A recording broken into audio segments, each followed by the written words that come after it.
Good morning, everybody. Thank you for being here. Happy Thursday, October the 23rd, 2025. We appreciate you being here. We know you got many, many choices to make every single day, and we're always so very grateful that you choose to spend some time with us. So thank you on behalf of all of us. We appreciate you very, very much. You know the drill.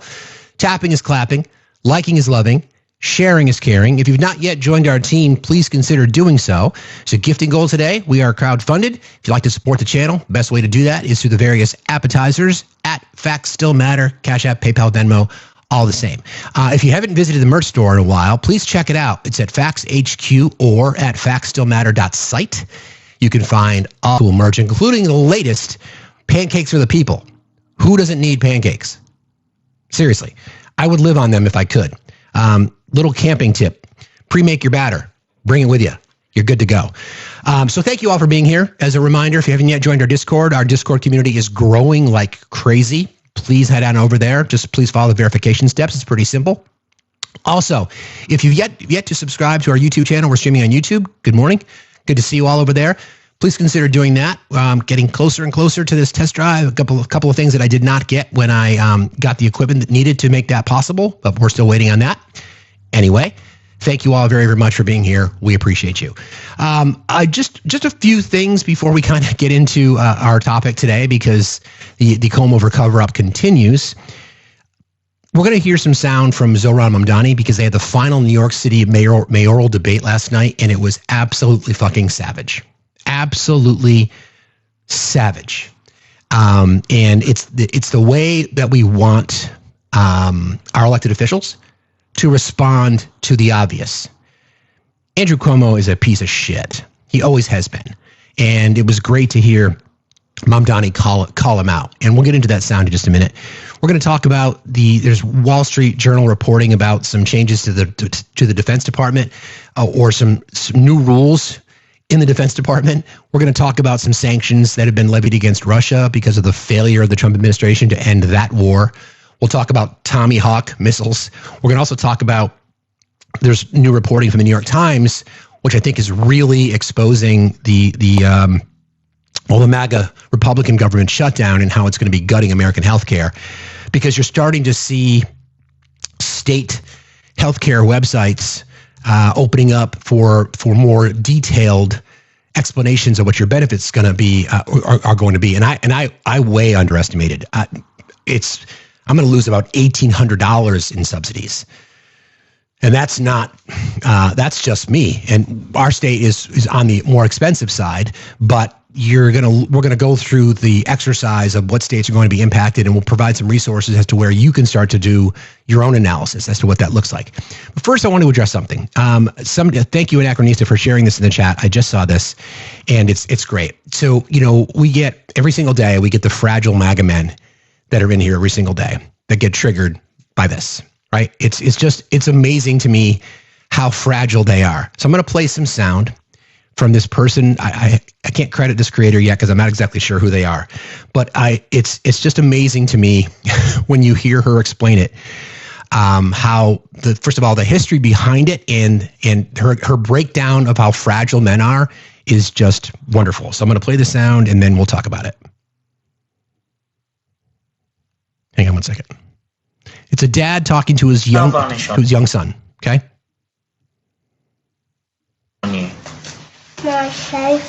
Well, I don't like it, and that's coming off tonight. I'm not having you wearing nail varnish. That is for girls. Do you understand? Ooh.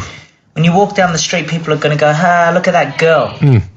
Is that what you want to... Let's go back 5,000 years ago. Warriors painted their nails black and green before they went into battle. Mm-hmm. The darker the colour, the higher their status. Alpha. In ancient China and Egypt, nail colour was a mark of power and class. You see, nail varnish wasn't weakness, it was prestige. But somewhere along the way, patriarchy rewrote that script. Mm-hmm. In the 20th century, when nail varnish became marketed to women, suddenly it was framed as a feminine trait. Mm-hmm. And because femininity has been conditioned as less than, a boy in nail varnish became something to mock. Mm-hmm. You see, so when dads panic like this over a boy wearing nail varnish, the real problem isn't the varnish, it's his ego. Uh-huh. And instead of healing that, he passes it down to his child. Mm-hmm. And by insinuating that being called a girl is an insult, he repeats the same old lie that strength only exists when women are less. You see, we see the same pattern play out today. Men on podcasts building their entire identity through tearing women down. It's never confidence. It's suppressed shame. It's fragile masculinity. Just trying to sound like power. Because here's the truth. Girls have never been weak. But masculinity, the sight of nail varnish, or needs women to be less than, so it can feel like more.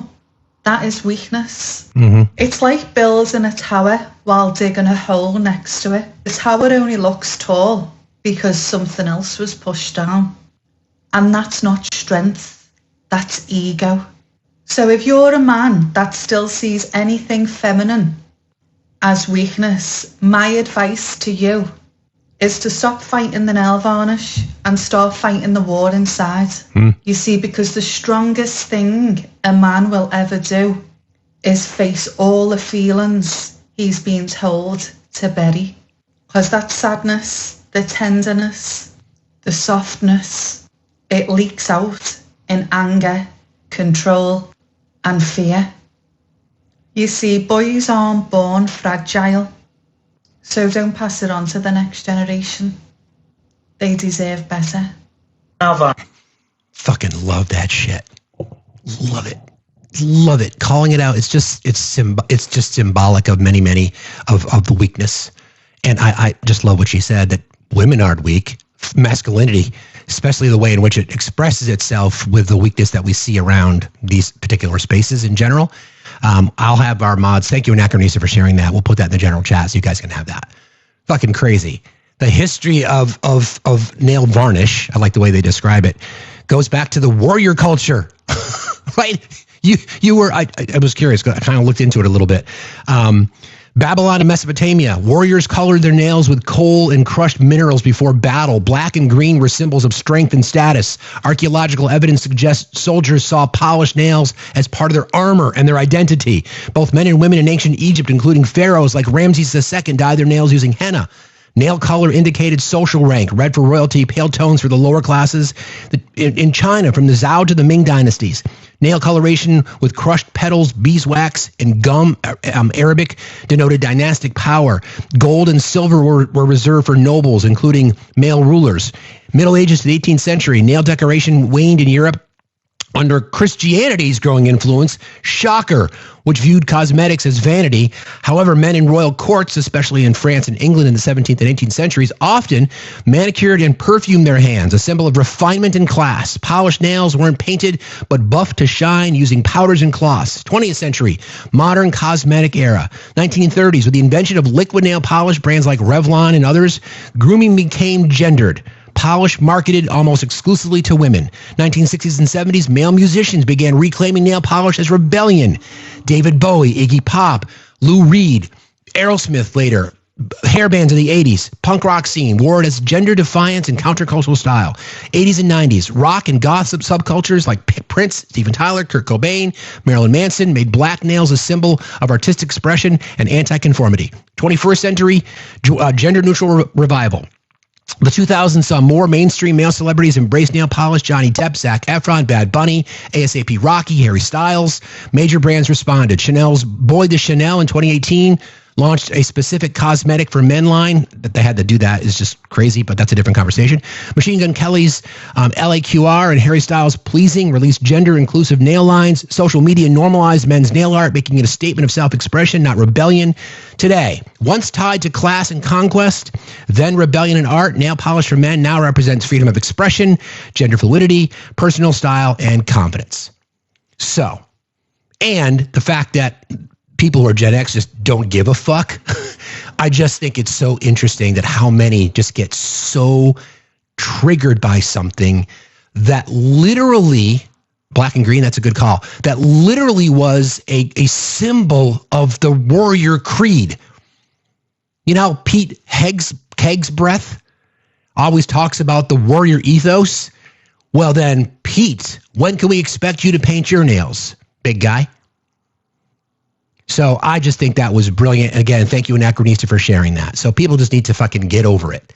Like, move the fuck on. Actually, show how masculine you are by going and picking yourself up a bottle, right? Knock yourself out. Okay, welcome to the show. Appreciate you. All right, I want to first, I'm not going to let Mike Johnson off the hook because Mike's in a really interesting spot now.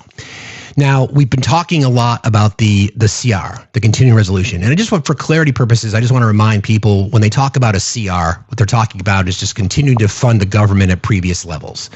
The difference is what the Democrats are doing, and I know you guys know this, right? Is that because since the last CR was signed in March, the big ugly bill was passed, and in the big ugly bill was roughly $1.5 trillion in cuts to Medicaid, Medicare, SNAP, and the ACA subsidies set to expire, which they did not include, they being the Republicans, did not include an extension of those subsidies in this bill. They expire at the end of the year. Okay? So what Democrats are asking for is not asking for additional funding, just asking to put money back in. Good call, Bruce Wayne. Don't be a patriot, be a warrior. Paint your nails. I love that. Good call. So what the Democrats are simply asking is put this money back in that you cut that's going to impact the American middle class for the most part, middle and lower class. And remember, part of this is because they need that money for their tax cut. Okay? And I don't know if MAGA ever thinks this through, but this is, again, this impacts all of us. This should not be political, all right? Sadly, it's become political, but it's become political. This is something all of us should agree on because our healthcare system is already a for-profit system. I've given you guys the numbers numerous times, $2.5 trillion in profit inside of 3 years, $7 trillion total, like 19 or 20% of our entire GDP. It's fucking crazy. Okay? So with that being said, that's what the Democrats have been sticking to. And it's been working because polling is upside down. There's a 7-point gap between who the American public think is responsible for this. It's MAGA Republicans and Donald Trump. It's starting to get a little rumbling within the party, right? So there's a slate of, I think it's 13. Hang on one second. I have this someplace. There's a slate of 13 members of the New Jersey delegation. Tom Keene, Republican from New Jersey, 7th. Jeff Van Drew, Republican from New Jersey, 2nd, joined a 13-member Republican bloc pressing Speaker Mike Johnson.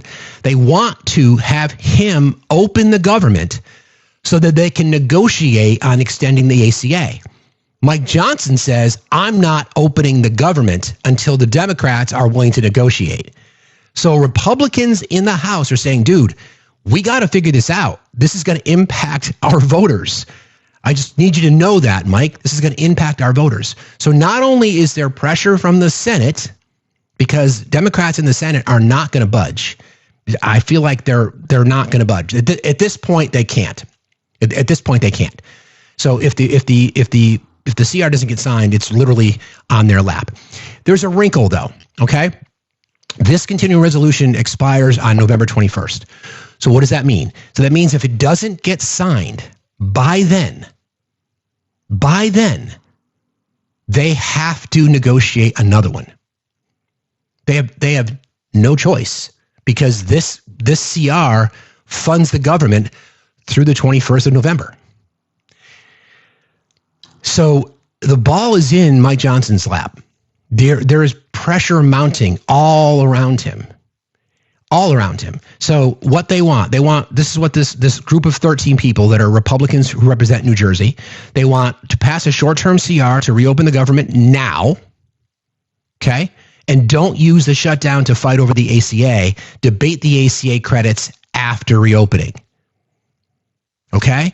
Paper trail. Rep. Keene's office posted the push publicly, and then the letter organized by Rep. Mike Lawler spells out the ask. Moderate Republicans, including in New Jersey, are increasing pressure on leadership as the shutdown drags on. Coverage notes they want ACA credits handled on a separate track once the government is open. So they're not exactly saying we're all in on renegotiating the ACA subsidies, but they are putting pressure on their leadership say, dude, you got to open the fucking government and start negotiating. And they're just not really willing to do that now. Well, Mike Johnson's not willing to do that. And we know that because, of course, he's been running his mouth again. And we're not going to let Mike off the hook now, are we? So here's one recent comment that he made, and this one's hilarious. We're doing exactly how this has always worked throughout the years. There's nothing to see here. And I told Rep. Grijalva, in the press conference, I explained, and I told Hakeem, she needs to get to work. She needs to stop doing TikTok videos and serve her constituents. The only Mike, she can't get to work because she's not a member of Congress yet, because you haven't sworn her in. And that's part 2 of this, because as soon as she is sworn in, she becomes a 218 signature on the discharge petition. Okay. Now, there's been reporting, Eric Swalwell has talked about this publicly. There's been some private rumblings and murmurs within the Republican base that once the discharge petition is signed, forcing Mike Johnson to bring that to the floor for a vote, there's going to be a Republican jailbreak, meaning that as many as 75 to 100 Republicans, allegedly, as many as 100 Republicans are going to jump on board and vote to have the full discharge petition and all the elements of it produced. So then that would, of course, put pressure on the Republican Senate, right, to vote for it as well. And then what happens? It goes to the president's desk. Really, really interesting, right? So in the meantime, what the Oversight Committee is doing, who is trying to distract you even more, don't be distracted. Don't be distracted. What the House Oversight, chaired by James Comer, are trying to do is so throw some chum in the water. And again, I see, this is where I think they think their voters are stupid because of what he's about to say, and they think this will be a gotcha for the Democrats. Just listen to this fucking madness. Let's be clear. Democrats don't care about transparency or accountability in this matter. The evidence we've gathered does not implicate President Trump in any way. Okay. Public reporting, survivor testimony, and official documents show that Bill Clinton had far closer ties to Epstein.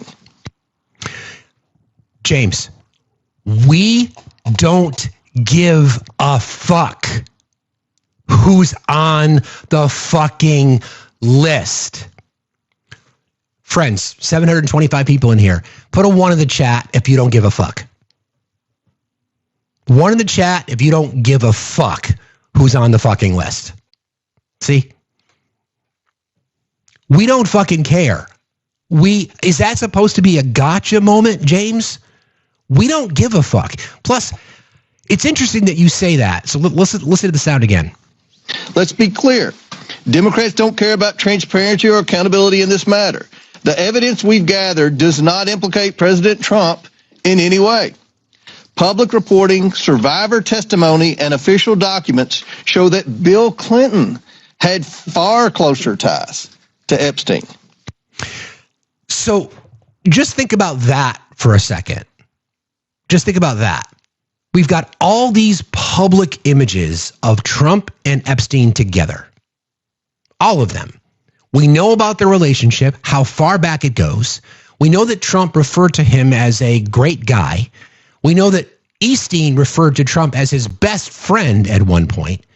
All the photographs together, all their relationships, how they swam in the same waters, literally during that time. Okay? Literally. We've got the birthday letter, all that kind of stuff. And James Comer wants to sit there and tell people that Bill Clinton had a stronger, more connected relationship with J.E. None of us give a fuck. But if you are so confident in all these survivor testimonies and all this evidence, then dude, release the fucking files. Release them. It's not that difficult. You can hide behind it all you want. That's totally fine, James. Hide behind it all you want.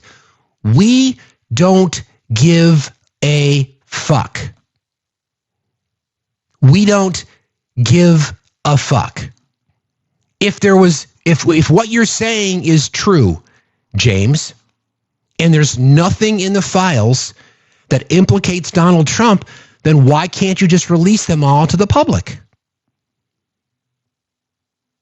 So my conspiracy brain, and I'm not a conspiracy theorist by nature, but my conspiracy brain is saying part of this delay is so they can clean up as much as they possibly can, or, erase as much as they possibly can. But again, James, user, oh God, I know this is a bot, but this is an example. Why didn't Sleepy Joe release the files? Are you under the impression, sir, that there was no information that was released under the Biden administration? Well, in fact, a lot of the information that we had going into this year came out as a result of the DOJ under the Biden administration. And Ghislaine Maxwell was still in court for half of Mr. President Biden's presidency. Again, you can go back and look you can turn back the clock if you'd like, if that makes you feel better. But we are here now. And if what James Comer is saying is true. Let's be clear. Democrats don't care about transparency or accountability in this matter. The evidence we've gathered does not implicate President Trump in any way. Okay. Public reporting, survivor testimony, and official documents show that Bill Clinton had far closer ties to Epstein. Like, we don't give a fuck. We don't give a fuck. That's the thing about it. So I'm trying to think about this. Do you think he wrote this statement by himself? Do we think he wrote this statement by himself? So he's got one of his aides. Okay, this is what we're going to do. This is what we're going to do. This is what we're going to do. We're going to write a letter. We're going to tell the American people, because they're dumb, especially our voters. We're going to tell them that Bill Clinton has a deeper relationship with J.E. than Trump does. Great. And then his speechwriter's like, okay, but from what we know, nobody gives a fuck. People just want the whole files released. So, sir, if you realize if you're going to go out there and say that,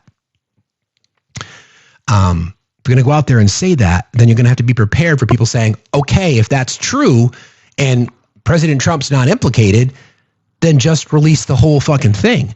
Yeah, but our voters are too dumb to understand that. They're just going to hear the name Clinton, and they're going to be like, see that? We told you. It was not Trump. It was Clinton. I just think they think you're dumb. So I don't know. I don't know how to explain it other than that. They just think you're dumb.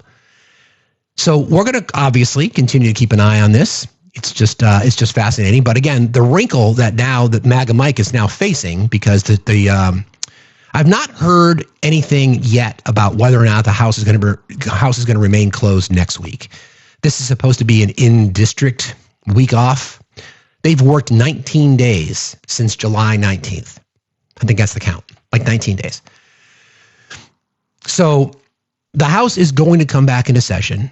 Rep. Grijalva is going to be sworn in. And again, just this statement again from MAGA Mike is just fucking crazy.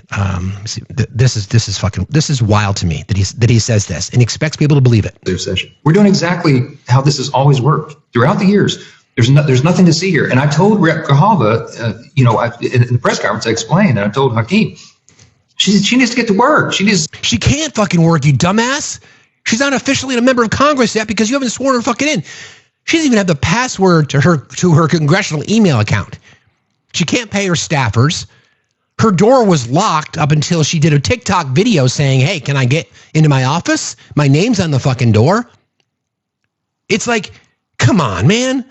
I mean, I know you think your voters are dumb because they are, but the rest of us aren't. No, a judge can't swear her in because it's not a judicial appointment. It's a congressional appointment. And the Speaker of the House, unless he delegated that, he's the only person that can swear her in. So I just think it's hilarious that the timing is such that they know that they're coming to a point now where they're going to need to do something. They are scrambling. And this is what happens when you have an entire administration and an agenda that is just based on one fucking lie after another. Thank you for joining. If you guys are just finding us here, I'm Facts Steve. We're live every Monday through Friday, 8 until noon. By the way, programming note, no Facts After Dark tomorrow night. Apologies. My daughter's band has a gig, so I'll be at that. I appreciate y'all very much. Tapping is clapping, friends. Don't forget, we are crowdfunded here. If you want to support the channel, please do so. Best way to do that is at Factsstillmatter, Cash App, PayPal, Venmo. We appreciate you very much. So we'll keep an eye on that. But I'm not done with you just yet, Mike. I'm not done with you just yet, because there's some interesting things that you continue to say now looking back on this past weekend. So this is Mike again. Mike is my new bitch. It's changed. Over the weekend, we saw what it was all about. The Democrats made crystal clear that this is about politics. The politics were on full display. The politics, the spectacle, is what the mobs, the crowds, the rallies this week were all about. It was quite ironic, though. The irony was very glaring. They called it the No Kings rally.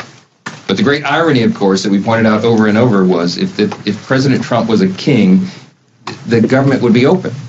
Mike. Booby. If the president was a king, there would be no government. Do you understand? That's what a monarchy is, you fucking potato. You are supposed to be this highly educated constitutional lawyer who understands things like this. Now, we know you are speaking to a small group of people who are less than informed. I'm being kind. If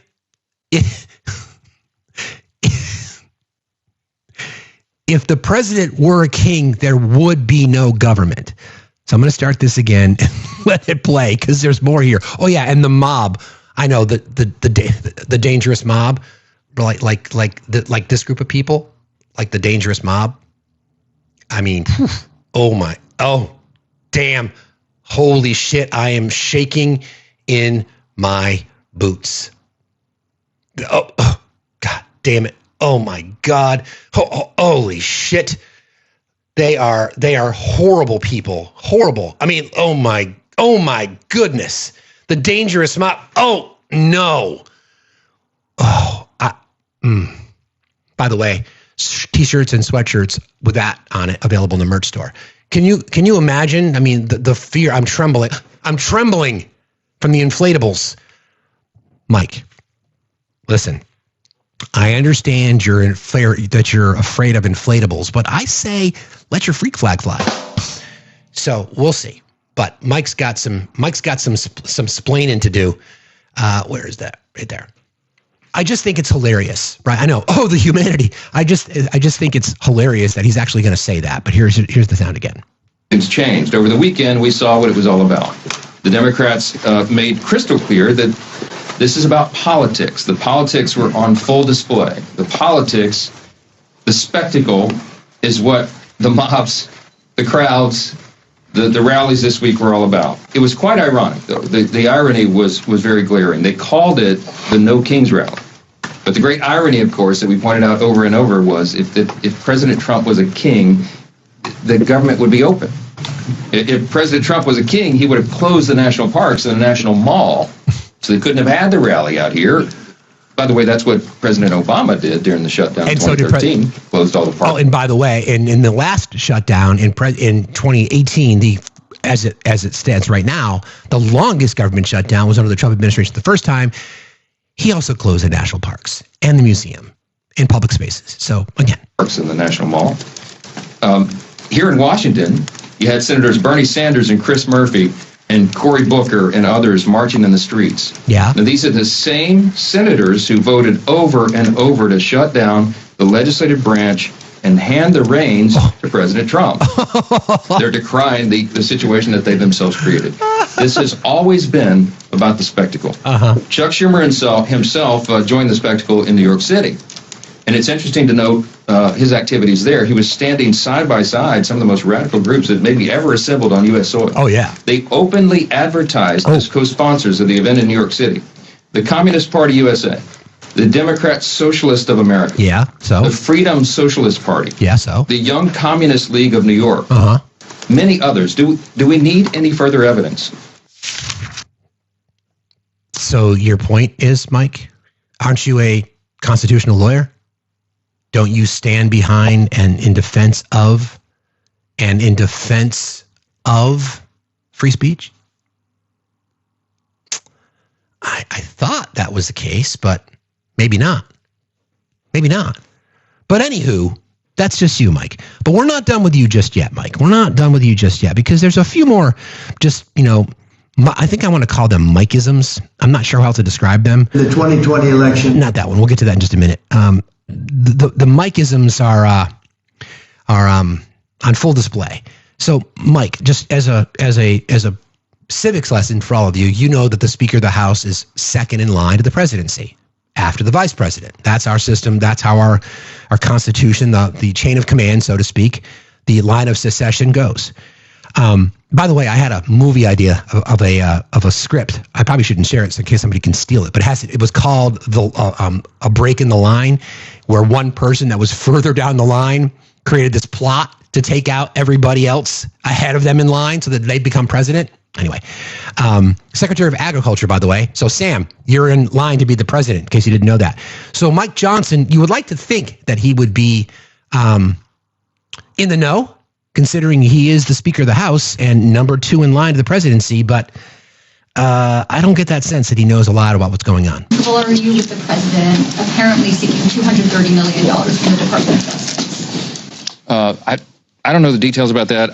I've just read it. I don't know. I've never seen the Epstein evidence. It wasn't in my lane. I don't know anything about the mean coin thing. I don't know. I don't know anything about the dinner. I was a little busy this past week, as you know. I'm not following all the twists and turns of the Qatar jet. I haven't looked into the details of the RSC budget. There's lots of nuances. That's the first I've heard of that. I don't know anything about it. I have not heard or looked into the details of that. I've been a little busy. I haven't seen the specifics of that, and I don't know. I don't know the details. I just saw a headline this morning. I don't know what you're talking about with the children. Look, I'm not going to make any detailed statement on this because I don't know the details. I've been very busy the last 48 hours or so. That performance in front of the generals, I didn't see it. Is so dangerous. I haven't seen it. I can't comment on it. I've been a little busy with it. That's not my lane. I don't know. I don't know anything about it yet. I've been really busy, as you probably noticed. I don't know what Eric was saying because I only heard just a snippet there. I don't know the context. You just saw it, sir. How comfortable? It's like, thank you to the Daily Show for that.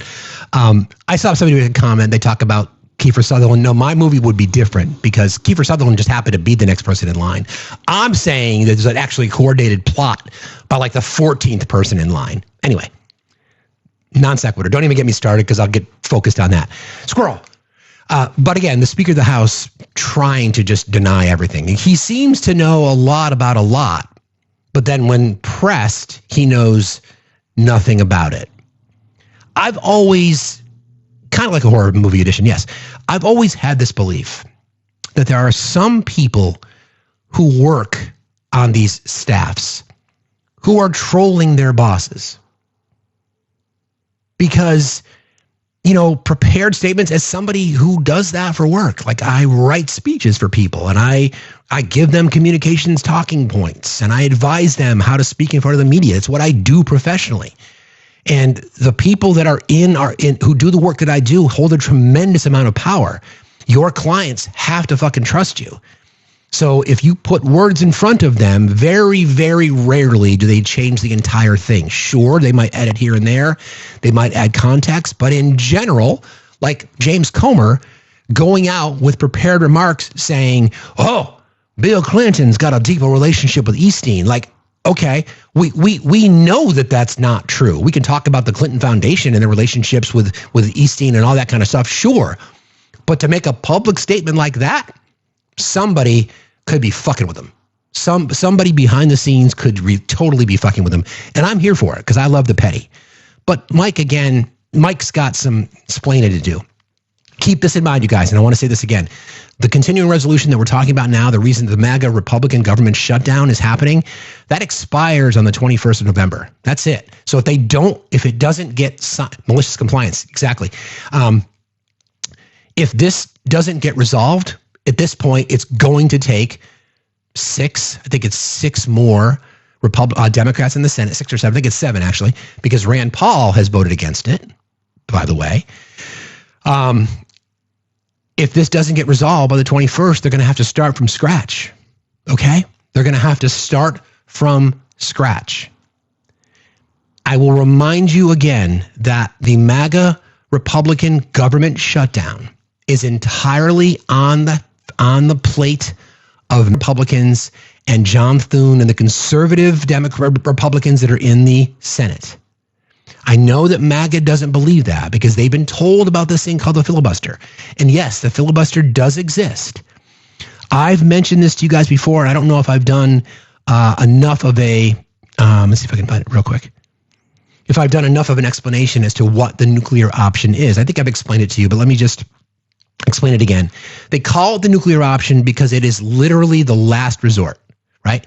So the idea behind it is that at any point, no matter what it is, because the filibuster is simply a rule within the Senate. It's not a law. It's not a constitutional directive. It is simply a rule that they've made over time, over the years. Basically, what it does, what the filibuster does, is protect the vote of the minority, and I get that, I get that. But in this case, Billy, Kylie, I just sent you an invitation.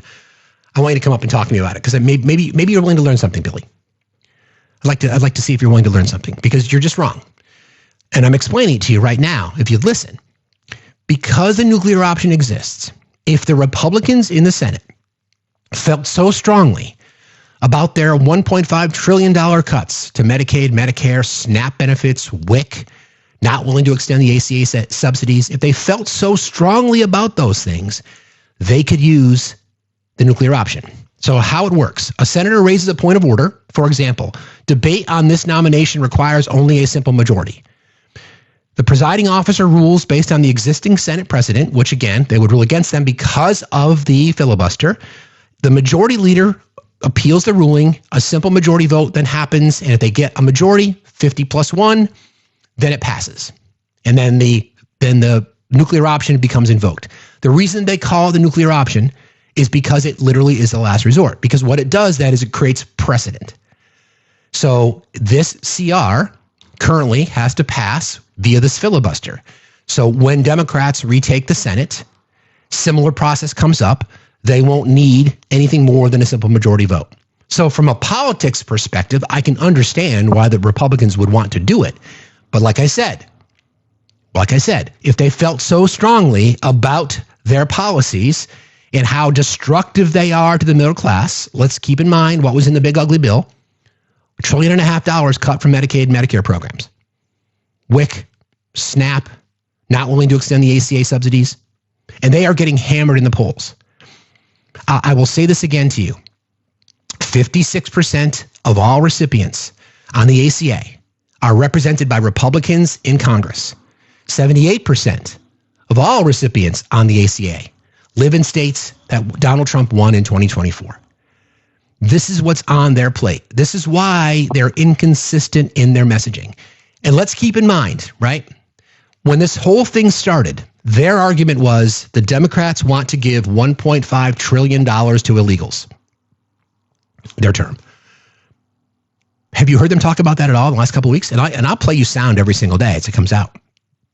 Have you heard that? They're not talking about that at all anymore. They're really not talking about that at all anymore. They're just trying to say that the Republicans or the Democrats don't want the military families to be paid. Okay, here's another thing, because again, Republicans hold a majority in both houses. If you want to introduce legislation that would guarantee, they pull out one appropriations piece, the defense spending appropriations, to say we're going to carve out this one thing so that we can guarantee active duty military families won't miss their paycheck. Mike Johnson, John Thune, you both could do that right now, but you won't. Democrats are winning this. They're winning this from a public relations perspective in the court of public opinion, and because Republicans in the House now are putting pressure on Mike Johnson because they know it's going to over-index against them. Right? So again, the Senate raises any senator, typically from the majority party, raises a point of order. The presiding officer rules based on existing Senate precedent. The majority leader or another senator appeals the ruling, and then a simple majority votes to overturn the presiding officer, therefore establishing a new precedent. So a precedent would then be established. Now, it doesn't necessarily mean that it would be abided by, But that's what would happen. This is not again, the filibuster is simply a rule. Do I get my news from CNN? No, I don't watch CNN. I think it's trash. But Hannah, if you're adult enough to make a request and talk to me about it, I can show you that I don't. And I if I were you, I wouldn't come up because it would be embarrassing for you. But that's just me. Good morning. Hi. Today. Hi there. I'm pretty good. I'm a big fan of yours. I've been up here before, but appreciate it. Anyways, I had a quick question. So I love the No Kings protests. I think they're amazing, and I think it has a big effect. But how do you feel about, or do you think it would help doing like really big petitions? Because I don't think the protests are showing the full amount of people who are really against what's going on. And what's more peaceful than pen and paper? And I think they've had some grounds in the past with fighting certain topics. I don't know. I really think we should do a gigantic petition. So what would that look like? Like a petition for what specifically? Fighting against multiple, I think, topics. For example, how Trump is trying to propagandize and take away the First Amendment, and how I shouldn't say try, in some ways he's doing it. Yeah. I don't know. Do you know what I'm saying, though? I mean, there's a lot of topics that we could. Yeah, I think I know what you're saying. So we talked about this on Monday. You know, it's like the what's next now, right? We had this, right? You know, we had this, and I've seen some people on the left quite frankly criticize the fact that 7 million people came out, and that's my fucking problem. People on the fucking left. I mean, we got more people. This was the largest protest in American history. We need to do more. Yeah. But we've not done anything. So now people are starting to do something, and that's not good enough for some people on the left. So like I said, stop your fucking pearl clutching and get over it. So the question then becomes what's next? People have to continue to protest. People have to continue to contact their elected members of Congress. If you want to organize a petition, then that would be something that you should maybe consider organizing. There's all kinds of things that we can do. This is not reflective of you, but this is due respect to everybody. We got to stop talking about it and start doing something about it. Right? So if you want to create a petition in your community, then do it. Then go for it. And I guess I wanted to know your thoughts on that, because I do know that I know they don't have a ton of legal precedents, but I do know that there are federal statutes around it. And I know that in the past, petitions have changed major things. And a lot of stuff in the workforce, obviously, but I was trying to look up some facts on it, some history on it. But wouldn't it be amazing if we got a petition with like 20 million signatures? And then what I'm understanding is that it has to go to a vote. So I love what you do, by the way. Thank you. Not necessarily. I mean, you're talking about you're kind of talking about different things, but I hear what you're saying. We have to keep the energy going. But I appreciate the support, Elizabeth. Thanks for jumping in today. You have a good day. Be safe out there. Absolutely. Okay? Have a wonderful day. All right. Thank you. You too. Thank you. Yeah, I mean, again, it's action. Like if we're talking about a convention of states, then you get to be petitioning your state legislatures. There's all kinds of things that we can certainly do. I'll say it. I am concerned about stamina. I'm concerned about people who showed up on Saturday, and we were told directly that we inspired people to go out sometimes to their first protests, which was fantastic, and I want to keep that momentum going.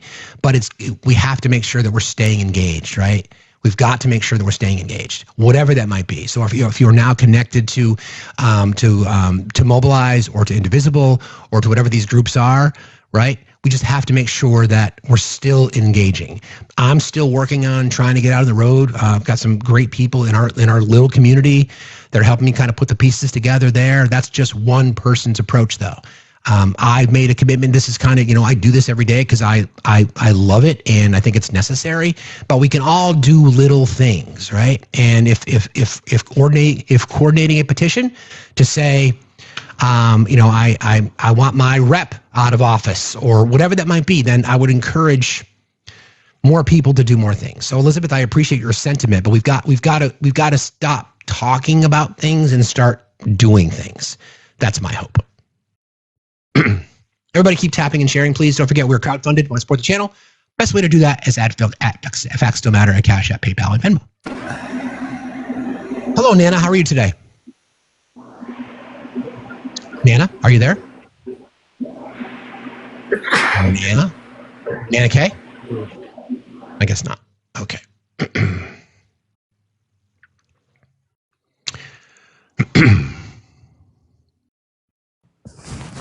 Hello, good morning. Hello, Martina. How are you? I heard somebody ask what to do next, and then I magically appeared. There you go. A little bit of pixie dust and a magic wand, and here you are. Yeah, doing all right. Sore. We had massive raids on Tuesday and a mass rapid response Tuesday, and then another mass protest yesterday here in New York. So it's been a long week. But when it comes to nationwide, what's next? If you go to No Kings, there's a way to get plugged into action networks, which are these rapid response groups. We're trying to help at a national scale get people ready to be able to answer the call of their community when ICE does show up. Sorry, 1 second. It's okay. And then in addition to that, there's this campaign called Signs of Solidarity. And Indivisible worked with a bunch of immigration lawyers to figure out how to design this program. And basically, if you've ever gone and knocked on doors or done canvassing, it is a program where you can go and educate local businesses about their rights and how they can protect your local immigrant community and basically become the beginnings of a safety system and a safety network. So it allows you to deliver educational materials to your local businesses and signs that identify them as a place of solidarity, and then signs that they can put on the different doors in their facility that clearly state ICE cannot come here. This is not a public area. If you do not have a signed warrant from a judge with this exact address, dated, all the things. And so that's one way that we are trying to help build a network of safe spaces for immigrants when ICE raids happen. I can put that in the Discord, and it is thank you. The top link in my tree. But those are two ways to be able to make a very big difference in your community right now and create safety ahead of ICE arriving in your area. So I love that. I'm gonna give you some flowers for a second, so you're gonna take them without complaining. I've been in many spaces just listening to Martina talk, and she's very organized and is really, really passionate about this shit. So if you wanted an example of somebody who's doing something, that would be her. So thank you for all you do and for just going into other spaces and sharing advice and giving suggestions and being willing to be in people's Discord. So thank you, friend, for doing all you do. Appreciate you. Thanks for letting me up. I'm going to go back to resting my voice, but I appreciate you doing your work too. Thanks. Appreciate you. Talk to you later. Again, if we all, the collective, right? We all can't do everything. As someone who tends to take on everything, we can't do everything. So it's people like Martina, it's people like other creators that you respect, whatever that might be, communities that you're part of. It's that kind of stuff. So the what's next is ultimately up to each and every one of you. We know the threats that happen every single way. We're going to get into the state level threats as well from people like, Greg Abbott, for example, and other governors across the country. We know recently there was reporting out of Indiana. Indiana was one state that was being pressured to redraw their maps to steal another congressional seat, and they don't have the support. So that's even Republicans in the state are saying, listen, we don't prescribe to this bullshit. So that's what you're starting to see. You're starting to see these groups being like, enough is enough, which is why I still think the 25th Amendment is on the radar. Because the Republican Party, even though they're incapable, right now they are servants to Donald Trump's whims. Some of them might actually want to try to govern. Okay. But right now, they just feel so threatened by the Trump political machine. Although I don't think an endorsement for Trump is what it once was, quite frankly. So we'll see. But so Indiana stepped up, and then you're going to start to see other examples as we're looking at the map. There's reporting that the only way Republicans can potentially win back the House, and even that is a stretch, is by cheating, because they are upside down. Every single special election, just about every one since last year has gone the Democrats' way. And there's certain examples. It's either Utah or Idaho. There was a state that was won, the district that Donald Trump won by like 12 points, went to a Democrat by like 15 points, like a 27-point swing. Right. So, and then the example of states that are trying to redraw their maps, Texas didn't let the voters do it. North Carolina didn't let the voters decide. California did. So if that's the game that Republicans are going to play, then I expect Democrats to play the same game. I'm tired of playing nice, quite frankly. All right. So I think I've got a few other people that are in the request box. I'll bring up one other guest, and then I want to move to some other topics here. We have a lot to cover today.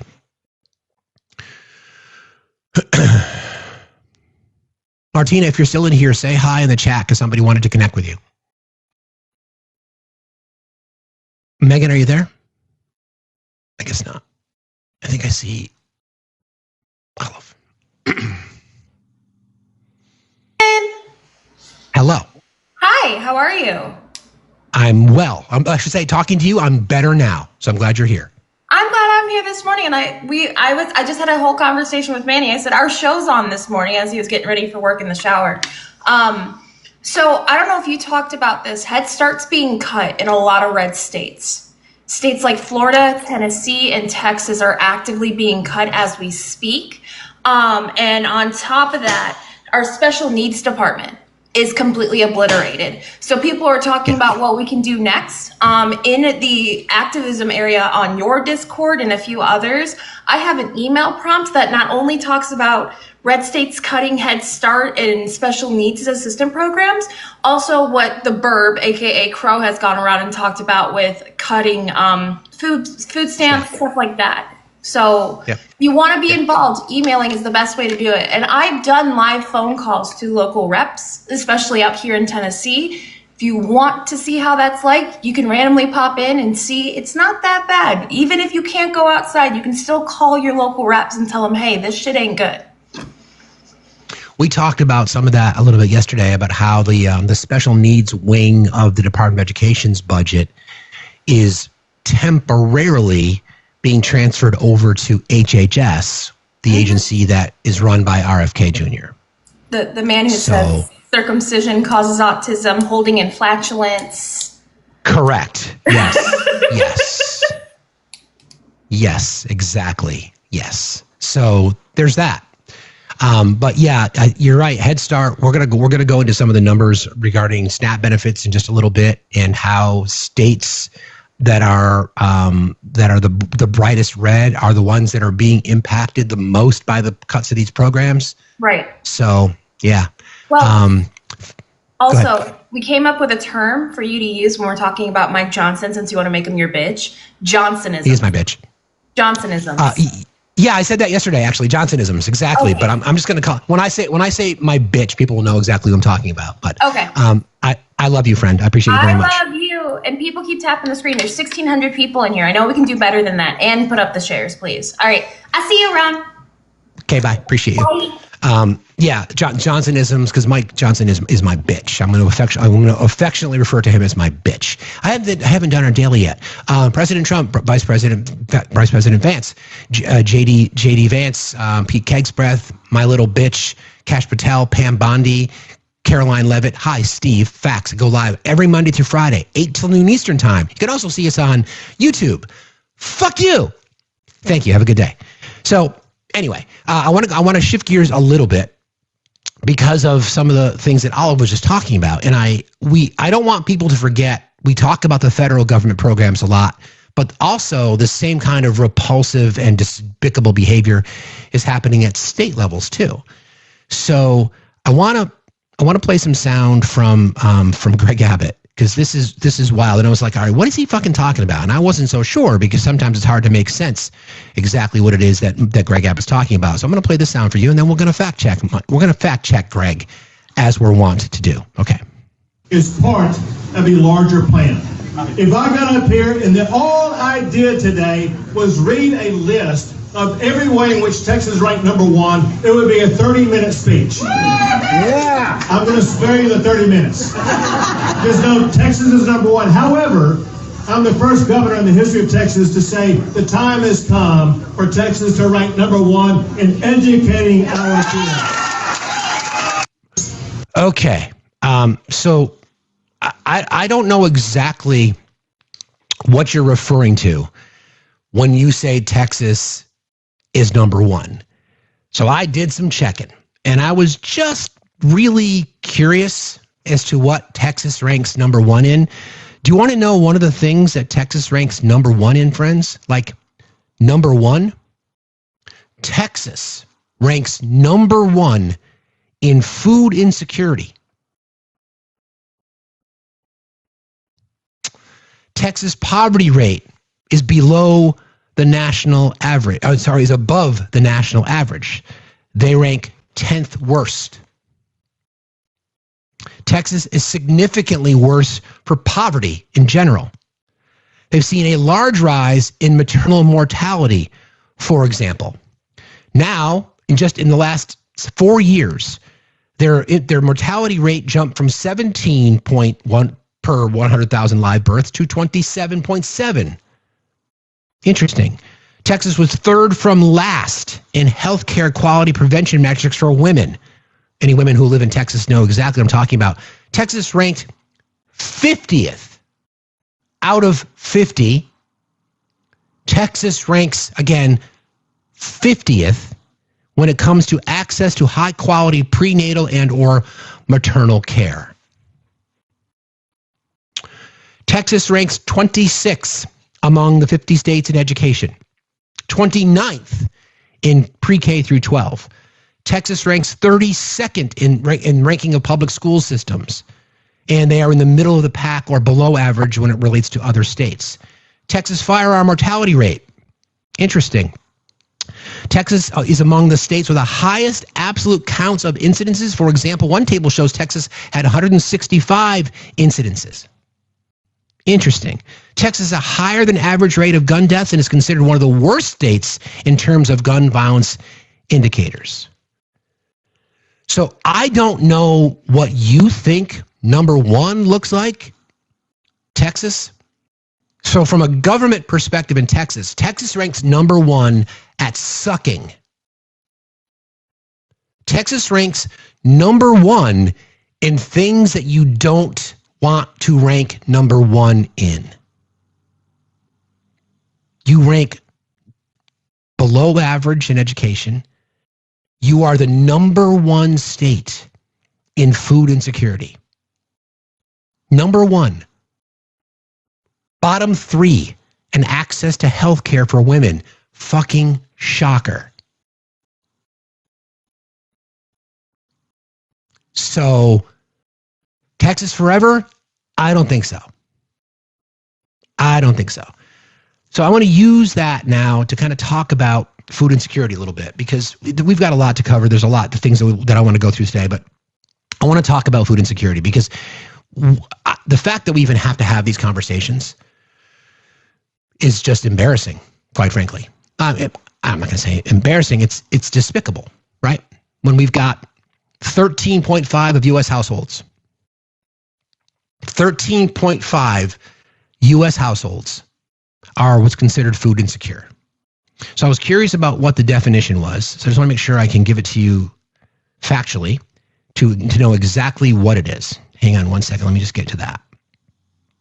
According to the U.S. Department of Agriculture, because the USDA is the agency responsible for reporting on these kinds of things, because they have they're the budget who subsidizes SNAP and WIC and programs like that.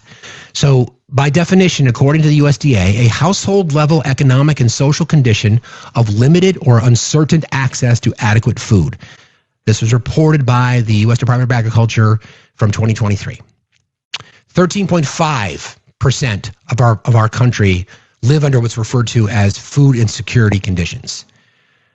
Key points in the definition. Limited or uncertain access means that people may not always know where their next meal will come from or may have to skip meals due to financial constraints. Friends, we are the richest nation in the history of humanity, and it's not even close. And 13.5% of American households are considered food insecure.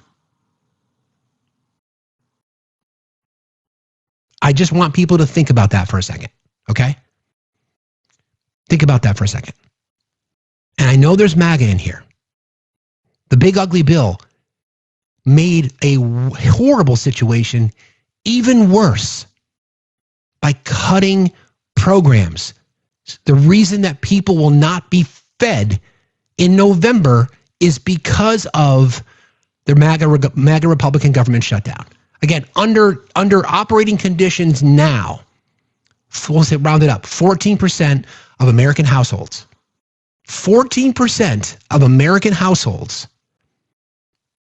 are food insecure. Adequate food is another category. Adequate food refers to food that is nutritionally sufficient, safe, and socially acceptable, not acquired by scavenging, stealing, or other socially unacceptable means. The definition focuses on access, not just food availability, emphasizing the economic and social availability to obtain food. There's 4 separate levels of food insecurity, again, categorized by the USDA, okay? High food security, no problems with food access at all. Marginal food security, occasional anxiety about food sufficiency, but no substantial reduction in diet. Low food security, reduced quality, variety, or desirability of diet, but not necessarily reduced intake. And then very low food security, eating patterns are disrupted and food intake is reduced due to lack of money or resources. The fact that we even have to fucking talk about this is disgusting. Is disgusting. When we get into the data, you're going to be like, shocker. Again, food insecurity, a household level economic and social condition of limited or uncertain access to adequate food. It's measured by the USDA Food Security Survey, which asks about difficulty affording food, skip meals, or worry about running out. It reflects access and resources at the house level. An example would be skipping meals to pay bills, running out of groceries before your next paycheck, relying on low cost, less nutritious food. Which then that gets me into the whole, the corporate push towards processed bullshit. Like, don't even get me started on that. And then hunger would be a physiological condition that results from not eating enough food, not directly measured by the USDA because it's a physical sensation or outcome of severe food insecurity. Individual level typically reflects physical experience, feeling weak or lightheaded due to lack of food, children or adults regularly going without meals. Now, to add the household level of food insecurity, the pro-life Christian MAGA fucking fucks also want to cut funding for lunches and breakfasts at school. As we just read the description, in many communities, the only food that children have is a lunch and a breakfast at school. And that's it. In many cases, that may be their only meal that they have those days. And the pro-life, pro-family values, MAGA Christian Republicans think that that's a bridge too far. Got to pull yourself up by the bootstraps. Remember the analogy I gave you. There's 100 people standing in front of me, a progressive, a leftist, right? Somebody who cares about this kind of shit. There's 100 people standing in front of us. I want to make sure that every single one of those people eat, even if one doesn't deserve it based on a subsidy. The same 100 people are standing in front of a pro-life MAGA conservative Christian. They won't feed any of them in case one person doesn't deserve it.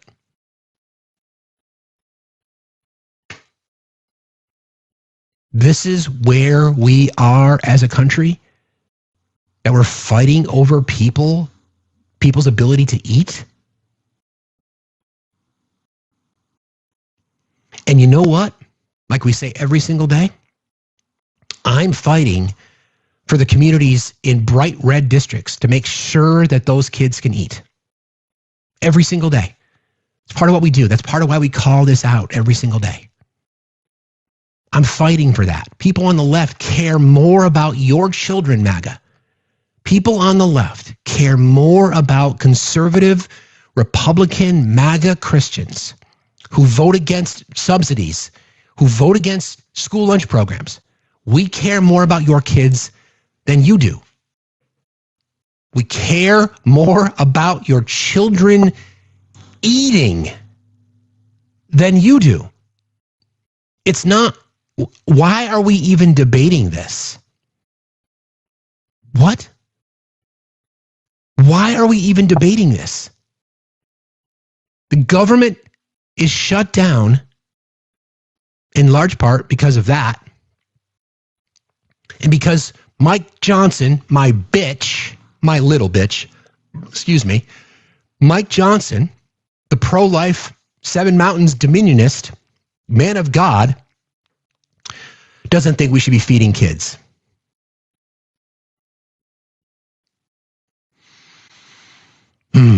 Food insecurity is about risk and access, whether a household can consistently get enough nutritious food. Hunger is the physical consequence of that insecurity, the body's response when someone actually goes without eating. We have people in our community, I saw some of the comments going by today. Some people said, and I thank you for being so honest and transparent, that they don't eat so their kids can. Happens all the time. We see it everywhere. 14% of American households are under those conditions of food insecurity, not knowing where your next meal is going to come from. And that's how it is now, with SNAP in effect. People are going hungry while we're building a golden gilded ballroom, or spending $1 billion retrofitting a gift from sponsors of terror, or sending $40 billion to Argentina, which is going to gut the American beef industry, or you name it, meme coins, access to crypto, and millions of Americans are going to bed hungry every single night. American children. So when you're having a conversation with your MAGA friends or relatives, just remind them of that. That's something that's never going to get reported on Fox News. They're never going to talk about that, ever. Ever. You're right. And then, thank you, Frank. And then $230 million that would go directly to the president, your taxpayer dollars, he's asking the DOJ to pay him back, basically.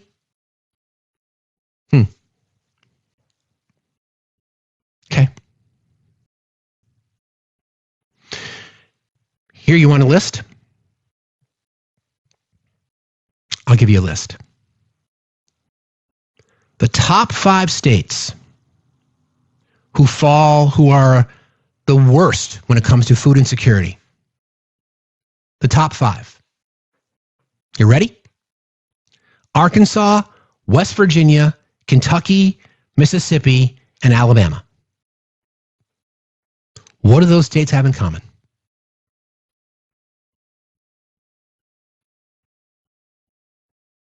So the states with the highest rates of food insecurity, simultaneously, you can mix and match. You can mix and match those states. Those same states have the highest rates of poverty, have the highest rates of infant mortality, have some of the highest rates of maternal mortality, have some of the highest rates of gun violence. Now, why do we think that is? No, we know that poverty is one of the largest drivers of crime. So when you're desperate, are you willing to do whatever you can to feed your family? Of course. Most of us would. So here we are. Arkansas, West Virginia. So Arkansas, 19% of the population, 19% of the population in Arkansas is what's considered food insecure. 17% in West Virginia, 16% in Kentucky, 15.5% in Mississippi, and 16% in Alabama. Alabama, as we talked about a couple days ago, massive investments in the infrastructure to support Alabama football. It's big money in that state. Where does the money, how come the money is not getting to the people who need it? How come?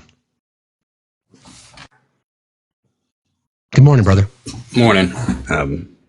Doing my normal rounds of the crow in the coal mine. Got another email yesterday, which was after I did a 3-hour training on HEAP, because we do a training on it every year, to inform me that HEAP, which is a federal heating and energy assistance program, is also now frozen. We're supposed to be in our application period right now where we start taking them in. Application period has been pushed back to December 3rd, pending, and it could be pushed back longer because it's all pending on the current state of the shutdown.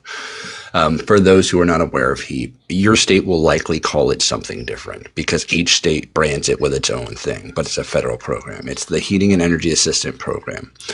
Pennsylvania, it's called LIHEAP, for example. This program makes it so that the target demographic for it are the elderly, the disabled, and households with children. This is a program that, let's say you use oil to heat your house, you have no oil, you have no way to get oil. LIHEAP will cut a check directly to your oil supplier to put oil in your tank.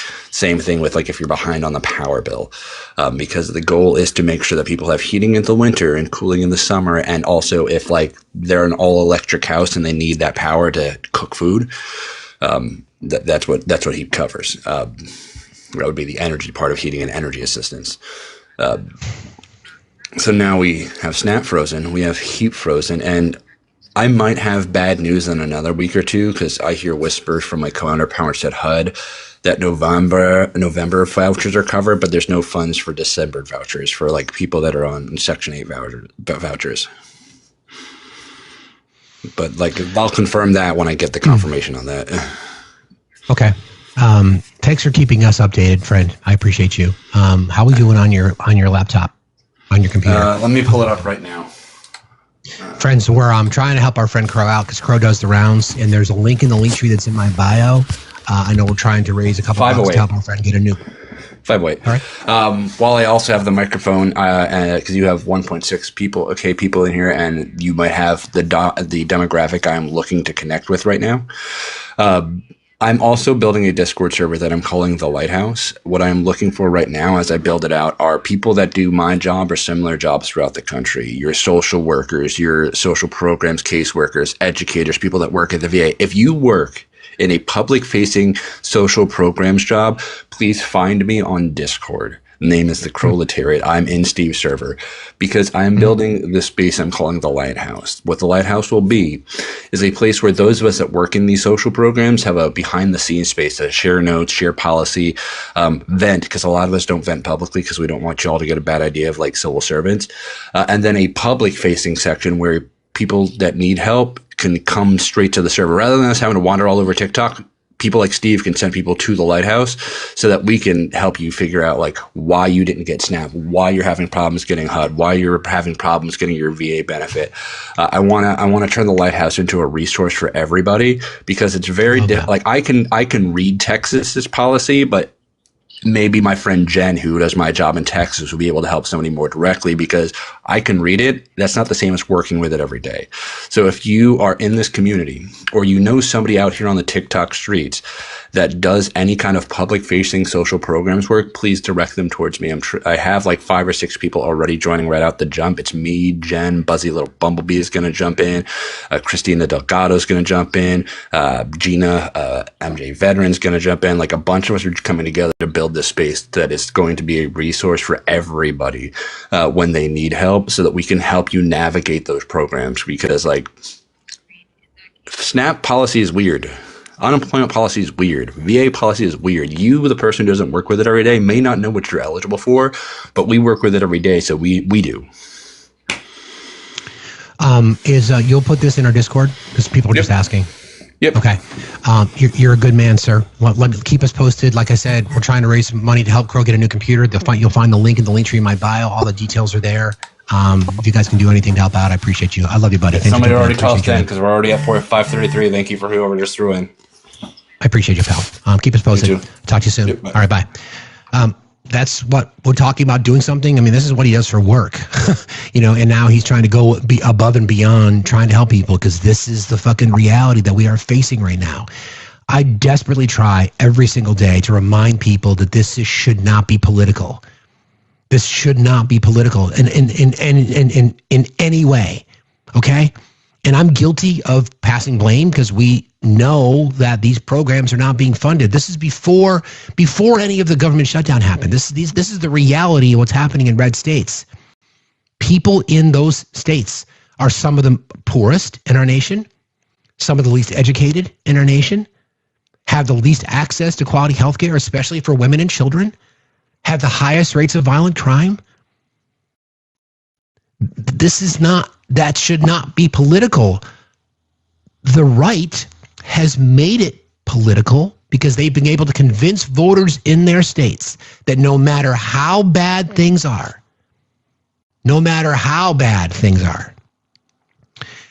brown people are the threat, queer people are the threat, et cetera, et cetera, et cetera. Yes, sir. One more thing that I've been trying to remind everybody about.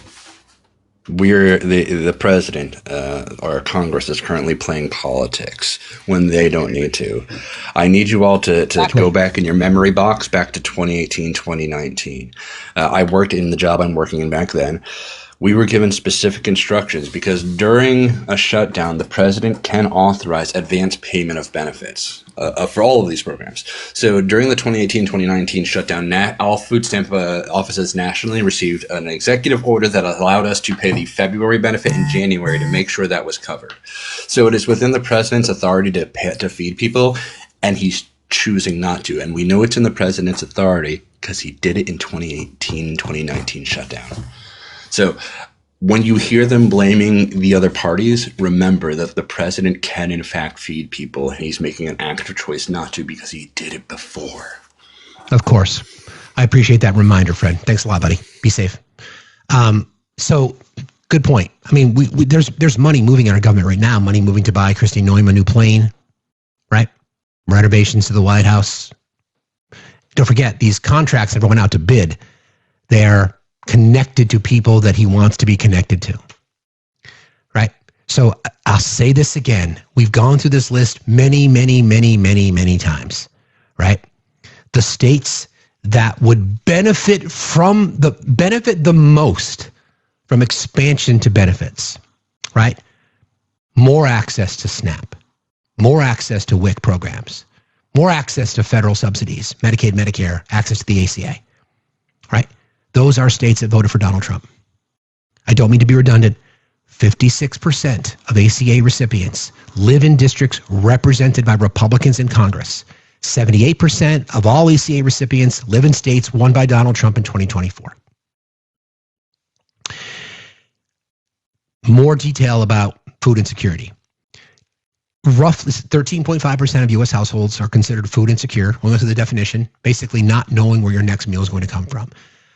That equates to 18 million households or 47 million people. 47 million people in the United States of America in 2025, the richest nation to ever exist. In fact, our president brags about it every single day. 17 trillion here, $20 trillion there, this, that, the richest, we're hot, blah, fucking blah. 47 million. 47 million people. Your neighbors, people you know, people you don't know, from all walks of life. Military families, veterans, the disabled, the infirmed, everybody. 47 million Americans in 2025 are categorized as what's referred to as food insecure. And the numbers are a bit worse when there's a family that has children. That number jumps to 18%. Parents making the sacrifice to not eat themselves so that their kids can eat. In 2025 in the United States of America. If that doesn't make you so fucking angry, if it doesn't motivate you to do something, if that doesn't motivate you to stop with this both sides bullshit, if that doesn't motivate you to look past the pearl clutching, then I don't know what else to say. I don't know what else to say.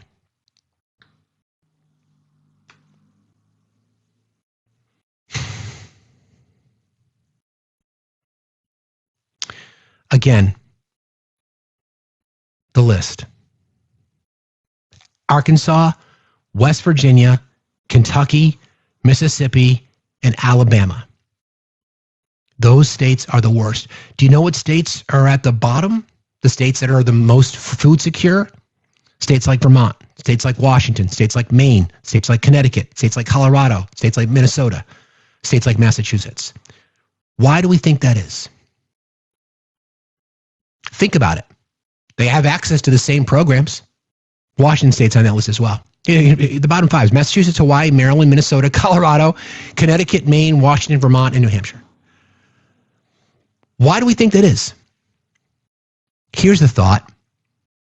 Policies passed in those states are there to protect their citizens. Okay? So those states, yes, they have a higher tax burden because they say, listen, we want people to have, in many cases, the bare minimum. And as a society, we have decided, those are Antifa states. We have decided as a state that we're going to fund our education because you can look at that same list and you're going to find some of the same states that have the lowest incidences of violent crime, the lowest incidences of maternal mortality, the lowest incidences of infant mortality, the highest rates of education, the highest rates of quality of life. It's not opinion. It's what the data tells us, which is, again, why people in those states, so people in Maine and Connecticut and Colorado and Minnesota, Maryland and Vermont and Washington are voting for people in West Virginia, Arkansas, Mississippi, Louisiana. Because we understand that at a bare minimum, your children should be able to fucking eat and have health care.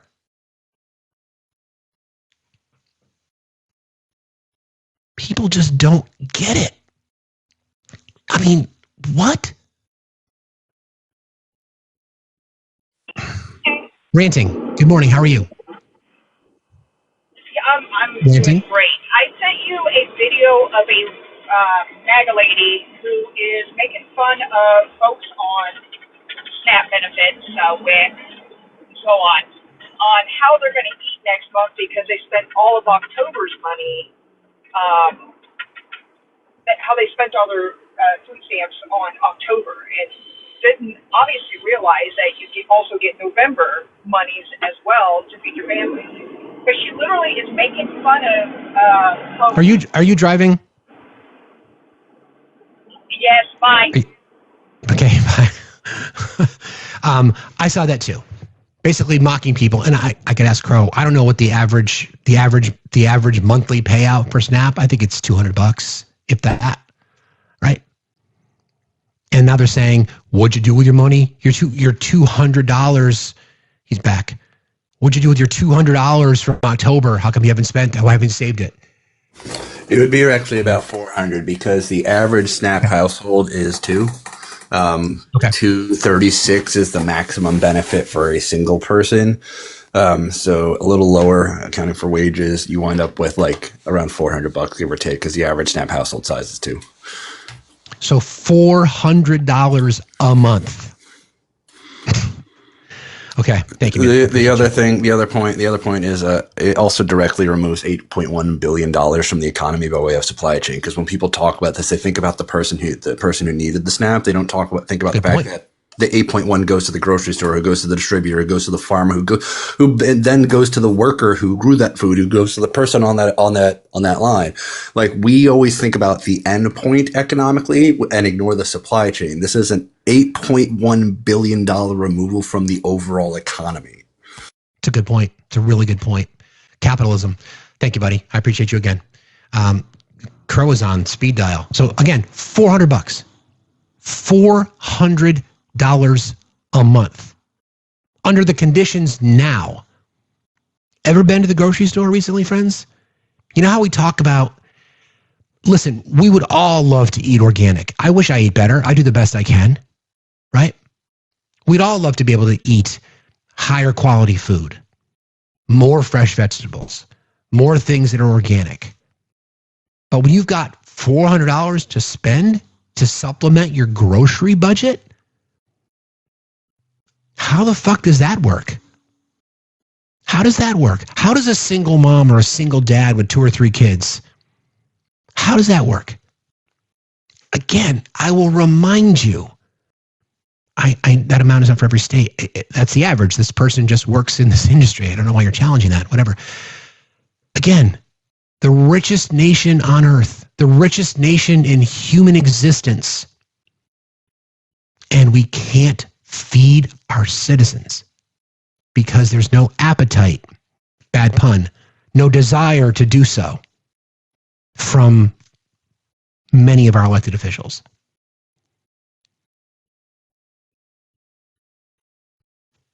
I am one person in the state of Vermont. I care about people and children in particular that I don't even know, that I'll never even vote, that I'll never even meet unless I'm out on the road talking to their families. And I will remind them, and I'll remind all of you, it is unacceptable. It is absolutely unacceptable. There's no argument that can be made because we know from the data that the people who are the recipients of these programs, by and large, live in red states. They live in red states. They are supported and represented in Congress by Republicans. They are represented in the Senate by Republicans.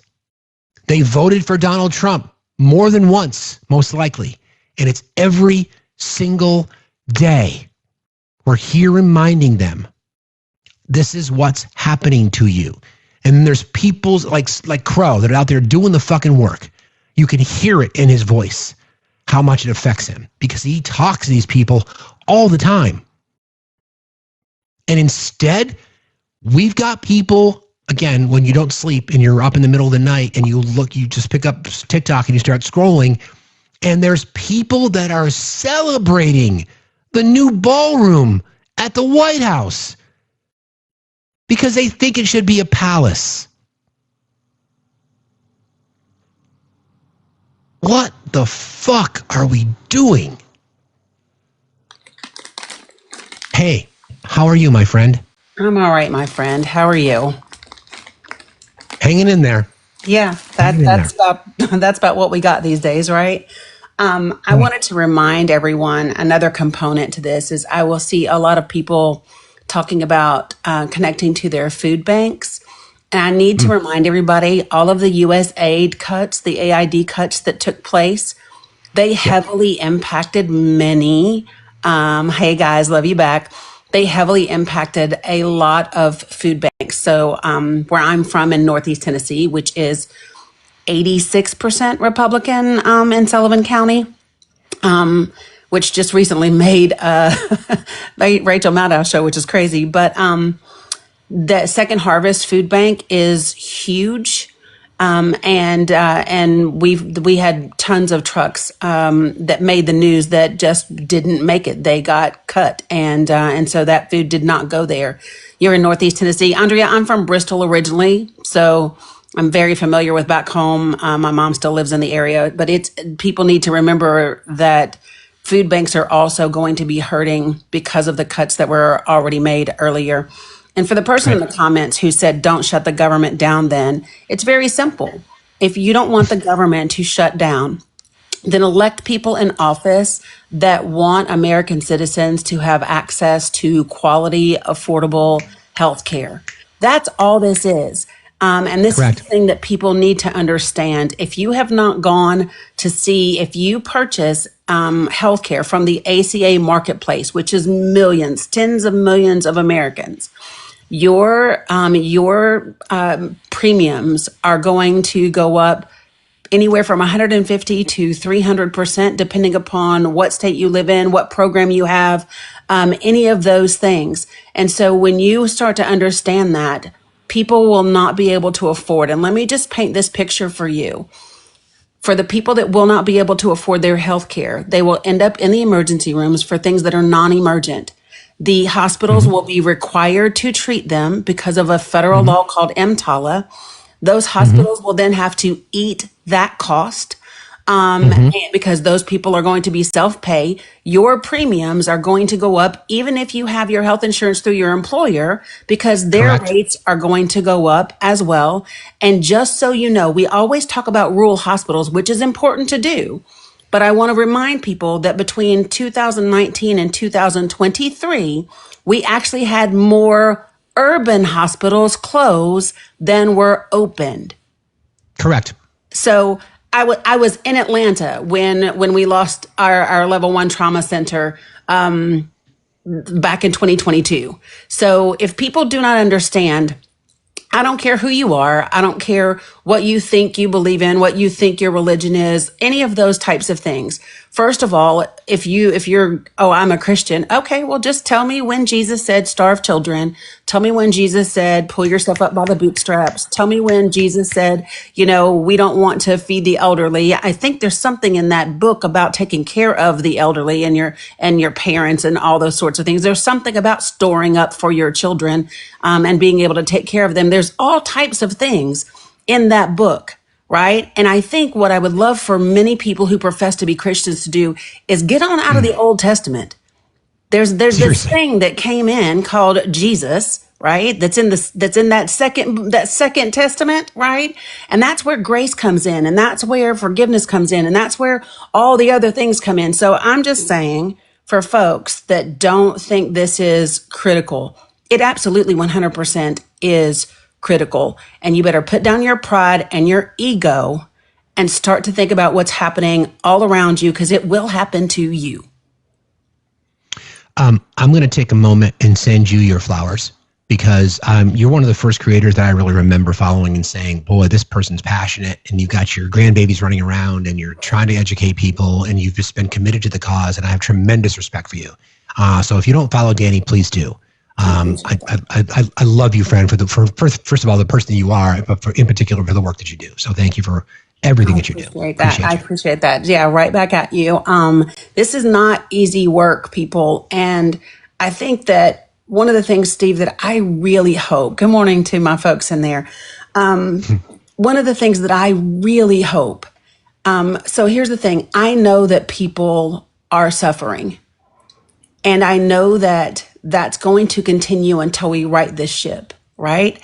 And I want people to understand that the amount of suffering that happens and the length of time that it happens is up to us. It is up to us. It is up to us. We, the people, can stop the suffering. We, the people, can right the ship. We, the people, have the power to do that. And they just want you to think that you don't. But damn it, you do. And we've got 11 months to get our shit together, right? And make this happen. You're from Bristol, Josh? So wait, Josh, are you a Bearcat or a Viking? I just need to know. So, because where I'm from, Steve, if you've ever seen the Geico commercial where the gecko is standing in the middle of the street and there's a state line, and on one side it's Tennessee and the other side is Virginia, That is Bristol. That's where I'm from originally. That's Bristol. Okay. Most people I'm a Viking too, Josh. That means he went to Tennessee High School instead of Virginia High School, although I have Bearcats that I love as well. But most people only know about where I'm from, either if they're geography buffs, because it is like split down the center in terms of the state line, or because of the racetrack. They're NASCAR fans. Okay, so Cookeville, that means you're down there where the big tile factory is and where they have the big flea market kind of sale that goes all the way up the interstate. I know where you are, Cookeville. But I appreciate you, Steve. Love the information that you put out. Oak Ridge, stay safe down there. They have a big boom boom facility down there. You're a Bearcat. Got that. See, these folks know exactly where I'm from. You're from Crossville. Yep, that's Crossville, not Cookeville. Thank you. You're in Wytheville. That's where my ex-husband is from. See, all these folks. So all of those folks, they are in areas that are going to hurt. Southwest Virginia, Steve, if you include all the levels of food insecurity, sometimes it gets up to 52% in Southwest Virginia. That is the forgotten part of Virginia because the northern part is so blue. People back home are going to hurt. And it's really crazy that they have them convinced that, I don't know, that differences in who you love, differences in how you pray, differences in how you look is more important than if we eat, if we can afford a place to live, right? It just baffles me. So, yeah. Me too. Are you going live today? I am. I will be live at 11 a.m. Eastern Standard Time. And I'm going to be, you might want to pop in. I'm interviewing Geraldine. And beautiful. She is, you probably know, she's from Flotilla Scribe. She was part of the Samud Flotilla. And she was taken into an Israeli prison. She's going to talk to us a little bit about that as well. And then I'm going to go in depth on some healthcare stuff because that's kind of my jam. Okay. We'll raid you later. I love you, friend. Thanks for joining us today. Love you back. Appreciate you very much. See you later. All right. Bye. Bye. I'm so glad she broke it down. Right. I mean, this is the data is one thing, right?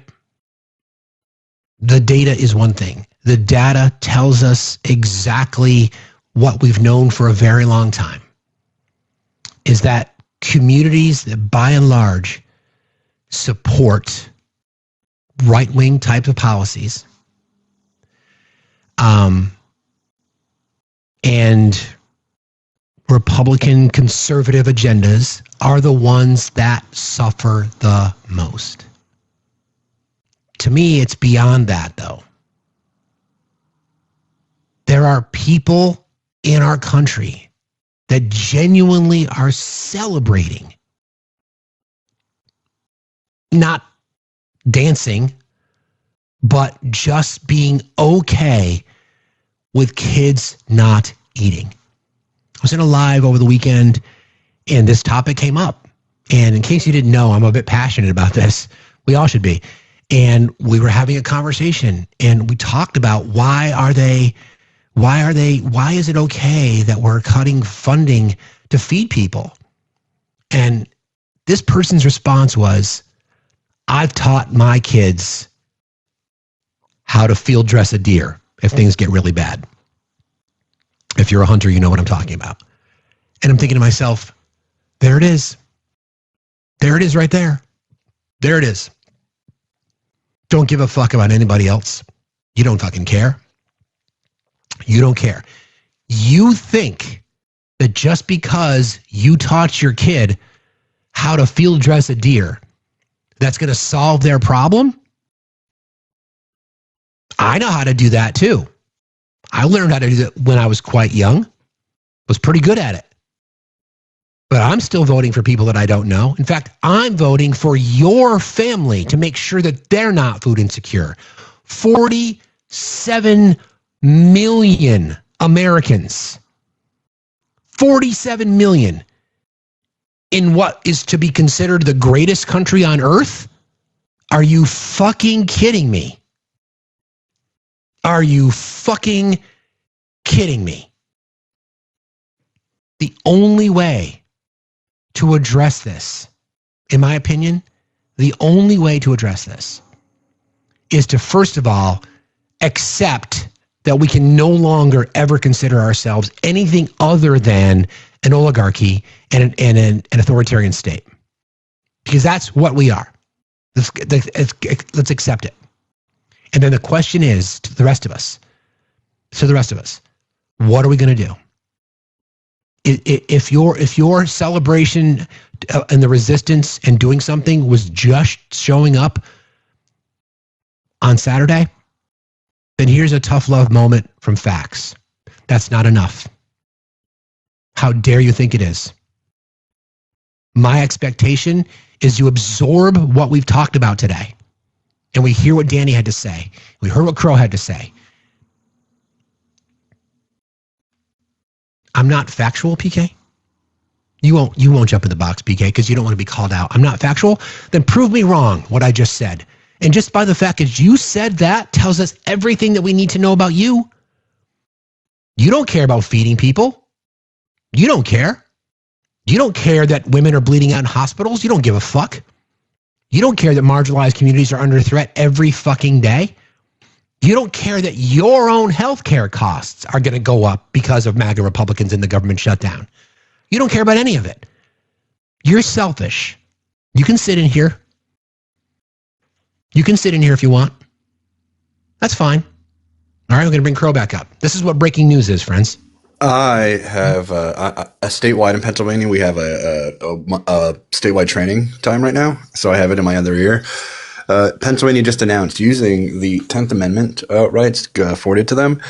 We are now waiving the work requirement put on the homeless in HR 1. We are not abiding by that specific one because that's great. They were putting the ABOD requirement on the unhoused without giving them a path to fucking not be unhoused.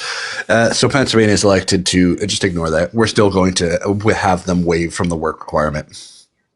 That's great news. That's literally great just news. Got that news like a second ago, and I'm like, I need to tell Steve because we all need some good news in all of this misery.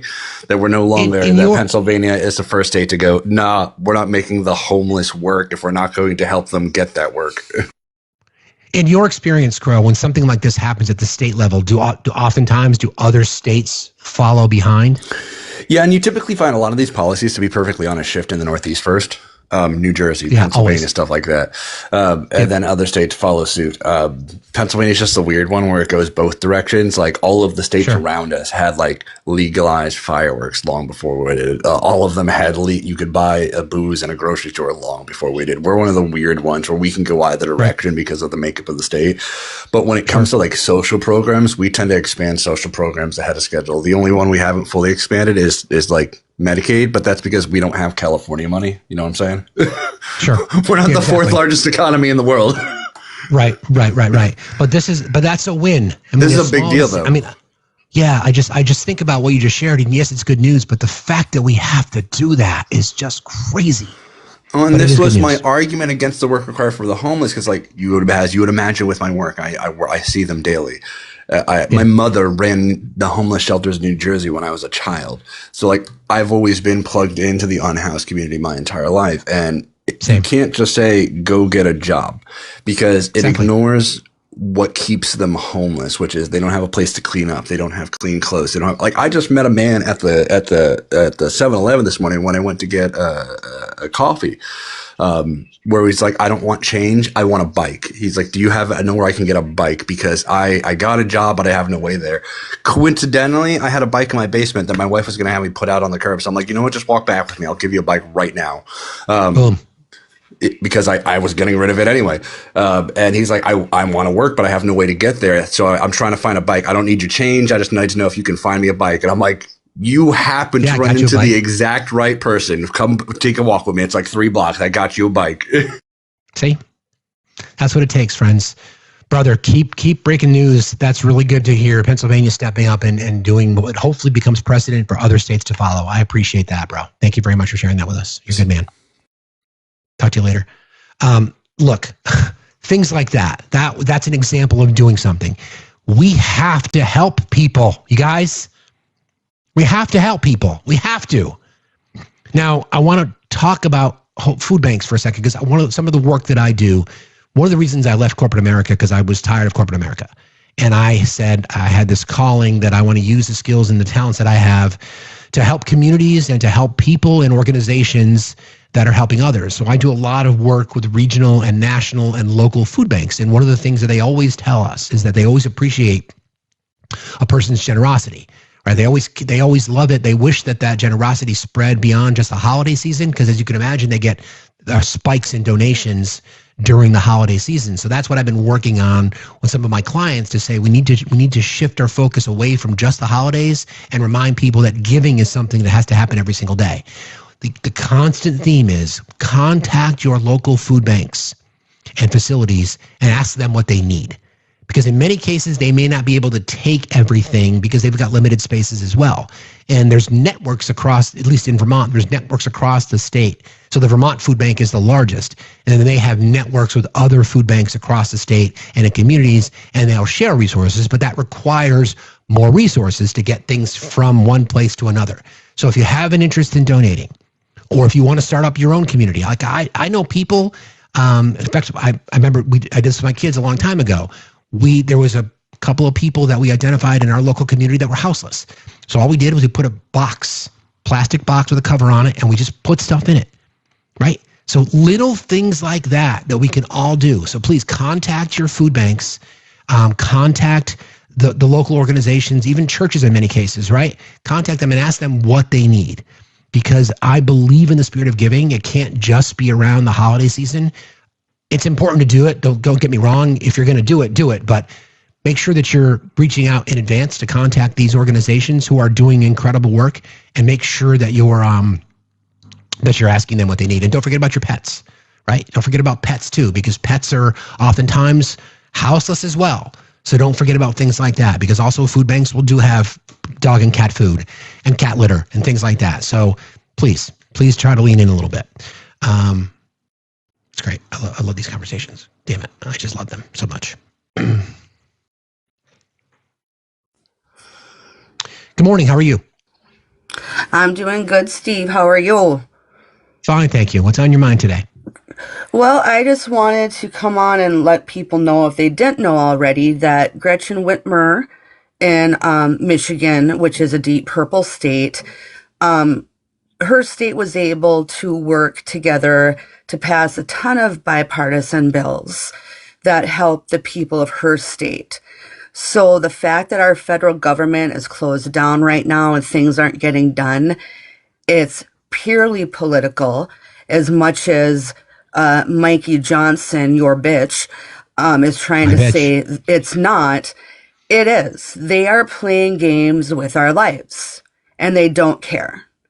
These things can get done, but they want you to believe that they can't. And they're pointing the fingers at Democrats when they could very easily do the nuclear option of passing this bill.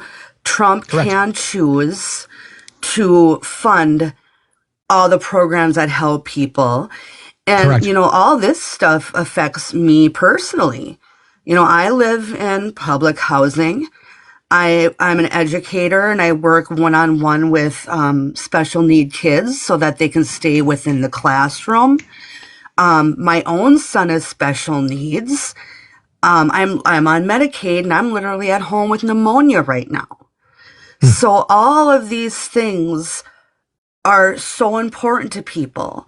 Even, heating assistance. You're talking about people possibly dying without heat assistance. I live in Northwest Wisconsin. I could spit in Lake Superior right now.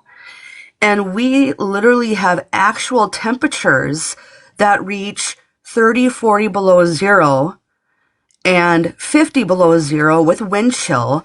What are people supposed to do here if they can't afford heat? Correct. What they're going to do is die.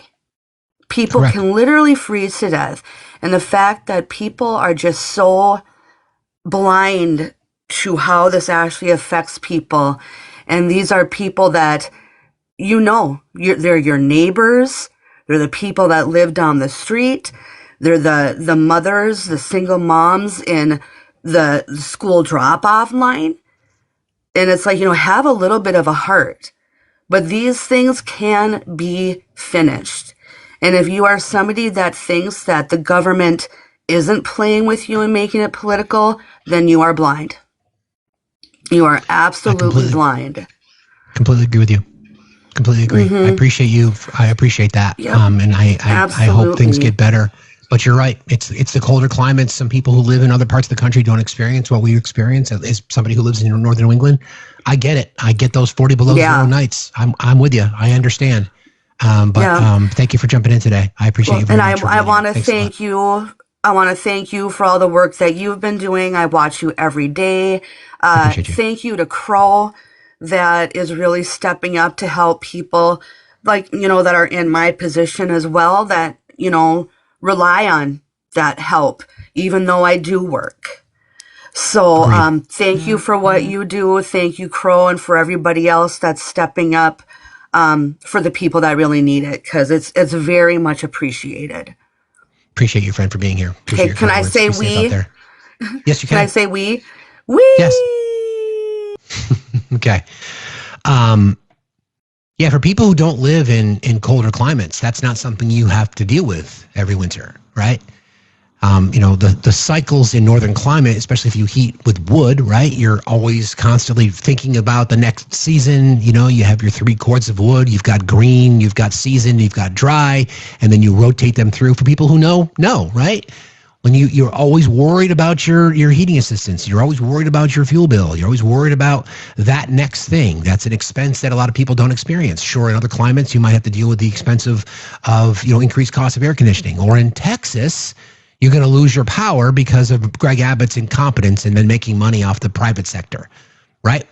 So these are all little factors. These are all little things that, again, as the richest nation in the history of humanity, right? In the greatest nation in the history of humanity, we've got 48 million households that are what are considered food insecure. So when people are going to the the polling booths in these red states, you've left church or you've left your prayer circle, okay?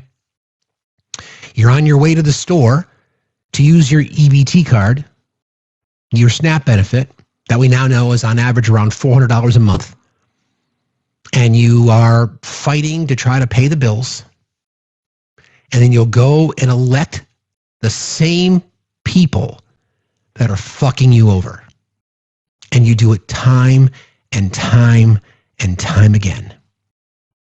And this is why we say to you, if that's not important to you, then the justification for your vote is then what? And then I tell you that it's racism. Because you cannot literally explain it otherwise. You want to point to someone else. You need to justify your vote somehow, some way. We do our show here between 1,500 and 2,000 people, so roughly 10,000 people a week that we're speaking to. And I don't do debates anymore, because what's the fucking point? We're here to educate. I hope someone is listening who lives in one of those states, that top 5 list of all Republican states, who are the highest rates of food insecurity. And I'm imploring you to pay attention. Pay attention to this. This is what's happening to you, your fellow neighbors in your states. Your tough guy mantra, your I'll just field dress a deer, I'll just live off the land. Right? Stop. And then ask your friendly neighborhood liberal what they care about. And what they're going to say is, I want our education system to be better. I don't want people to be starving. I want people's individual rights protected. I want to make sure healthcare is affordable. I want to make sure that property values are affordable, that we're not getting ripped off by mortgage lenders and ripped off by landlords who are overcharging people. Are those things so bad and so scary? Really? Are those things so bad and so scary that you can't just take a step back Because the first question you're going to ask is, well, that sounds socialist to me. Who gives a fuck? Who fucking cares? Who cares? You're right. You're radical because you want liberty and justice for all. I'm radical because I want every human being on earth, well, let's just focus on our country. I want every single person who lives in our country to have health care, food, water, and shelter. Is that so fucking radical? You're in bright red West Virginia, where economic disparity is real, and I get it. But you keep voting for the same people who made it that way. Over and over and over and over and over again. The same people who have done this to you. You are looking for someone else to blame. Now, as I talk more and more about getting out on the road, those are places that I want to go to.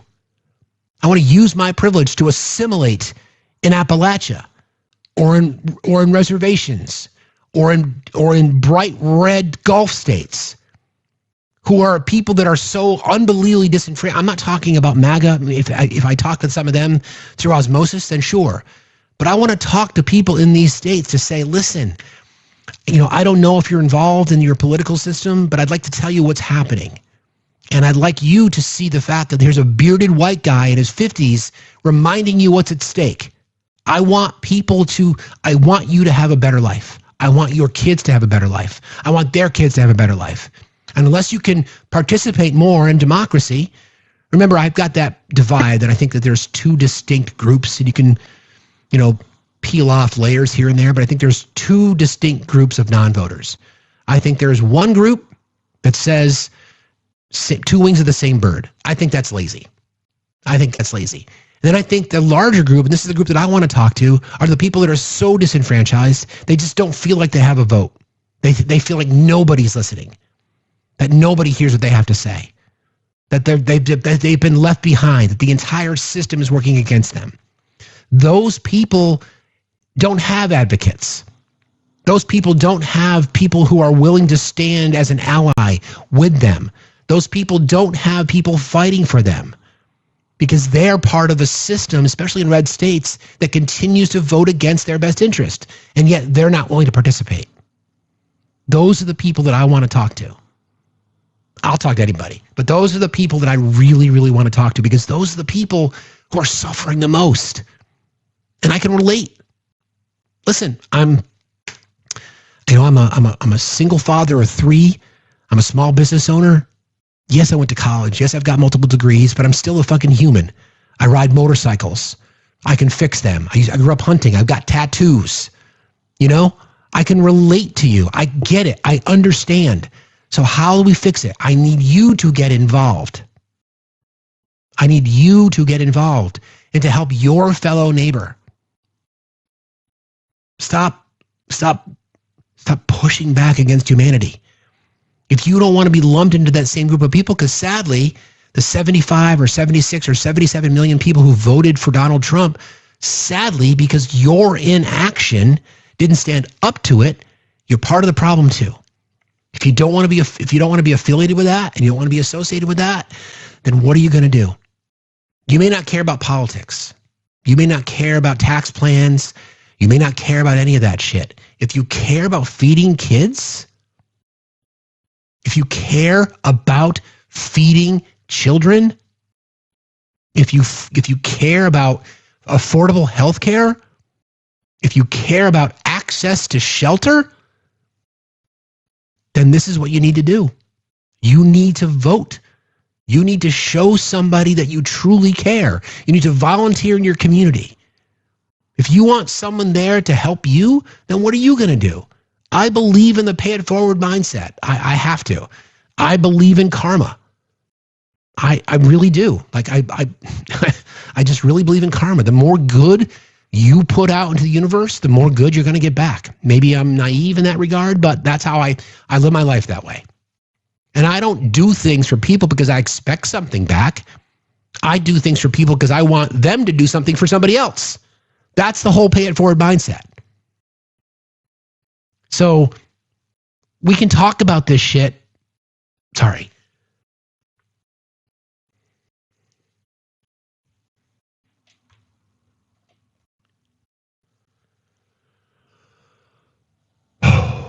We can talk about this shit every single day, but it's not breaking through. And these conversations are emotional, and it's heavy, and it's hard. And the last thing I want to do is bring people down or to make them feel, more afraid. But it's fucking real, and it's here. And it's just like the simplest little things. The expectation that we all should have of just looking out for one another.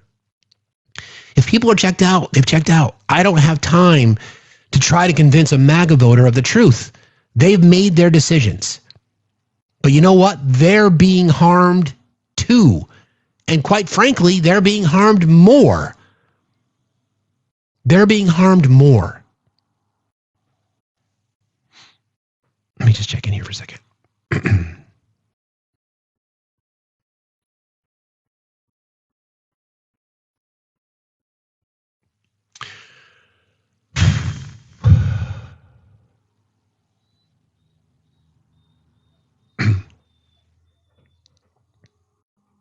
Drives me crazy. Good morning, Ollie. How are you today? Oh, good morning. I'm so honored that you selected me to join. This is the second time you've had me up. I appreciate it. Along the lines of what you're talking about, and I'll keep this as short as I can. So I have two daughters, a 20 and an 18-year-old. 20-year-old was eligible to vote last year and didn't. She and I have had a journey through the Trump nonsense back to 2016. She was 12, but she and I were engaged in regular discussions about politics. I was with her when she turned 16 and registered to vote as Democrat at the DMV. And then last summer, after a little bit of disconnect during her teenage years, I found out she wasn't so sure about a Democratic vote and had been, pulled in by Charlie Kirk and Candace Owens. And we debated all last summer leading up to the election.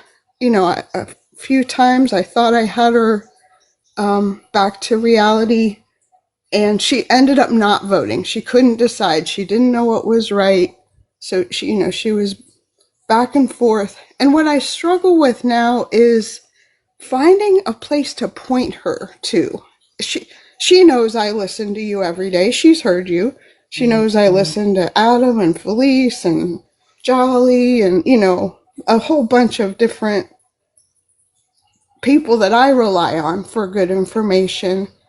But she, at 20, I don't feel like she has the attention span to get past when we're calling MAGA dumb and we're, get past some of those topics. And That's fair. I just wish there was a really good resource I could point her to that would capture her attention and help her see the light, almost like a Democracy for Dummies, or, I would think back to that the Who the F Did I Marry series that was on TikTok a year or two ago, some sort of series of logical explanations of the Constitution and the situation we're in that would help young people that are She's been on the internet since she was 7. Yeah. I think if from a peer perspective, I would point to Dean and to Parker and to people like that, right? Because they're peers. Yeah. They're in the same age group. That might help a little bit. But she's familiar with them, and for some reason just kept getting pulled away. I get it. Sorry to interrupt. To be honest, that's okay. To be honest, I'm also guilty of calling people dumb. I've worked on that. It's just hard because I get it. I get frustrated, but I'm going to take that as a note to remind myself of that may not be the most, accepting language. I always try to break things down. Santana's a great call as well. I always try to break things down like, what does your daughter care about? So if we can remove, because what ends up happening is we become tribal, right? So if we have a particular belief set from either from a confirmation bias or whatever that might be, if you hear the label of Republican or Democrat, you immediately react to that. So instead, just say like, collectively, don't you think we should have a better healthcare system? I agree. Don't you think we should make sure that no one goes hungry in the richest nation in the world? Most people are going to agree. Don't you think that we should make a scenario where we've got access to affordable housing? Things like that. Those are the fundamental, basic human elements that we're hopefully trying to convince people about, right? Yeah. And so that may be a place to start. Yeah, yesterday she saw a homeless person nearby. She drove to a gas station, bought a Gatorade, a bag of Goldfish crackers, and got $10 of her own money out of her account and drove back to that homeless person and gave it to him. And which is, she has compassion for people and, certain level of human rights. It's just the not being brought up in an entirely religious home. She grasped onto that part of the Charlie Kirk message and the Candace Owen message, and has bought her own Bible. And I'm just having a hard time sorting out. I feel like she's 20.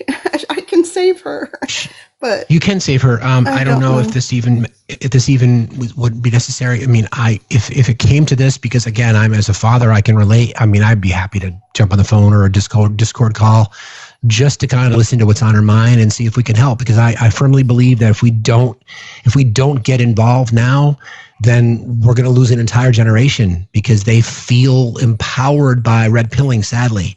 But I appreciate you jumping in, Holly. I really appreciate that. You taking very, very the time, and thanks so much for what you're doing. And you got it. I'm rooting for you to hang in there. I know I see you get frustrated sometimes, and your heart is so big. It's I want to see it full. All right, love you. I appreciate you saying that. Yours is too. Love you too. Thanks for being here.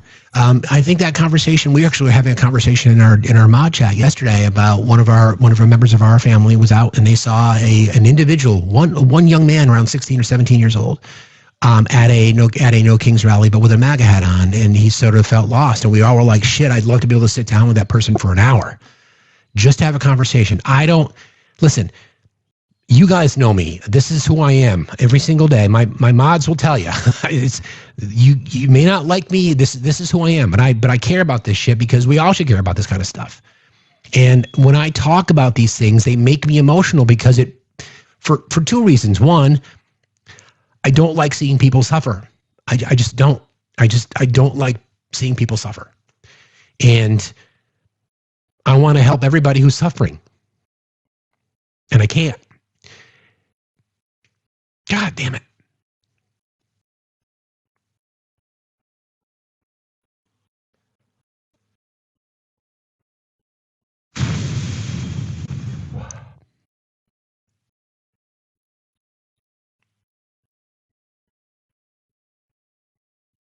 Too many stories like this shit. Too many stories like this. There's just too many. There are too many people that are just blindly walking through life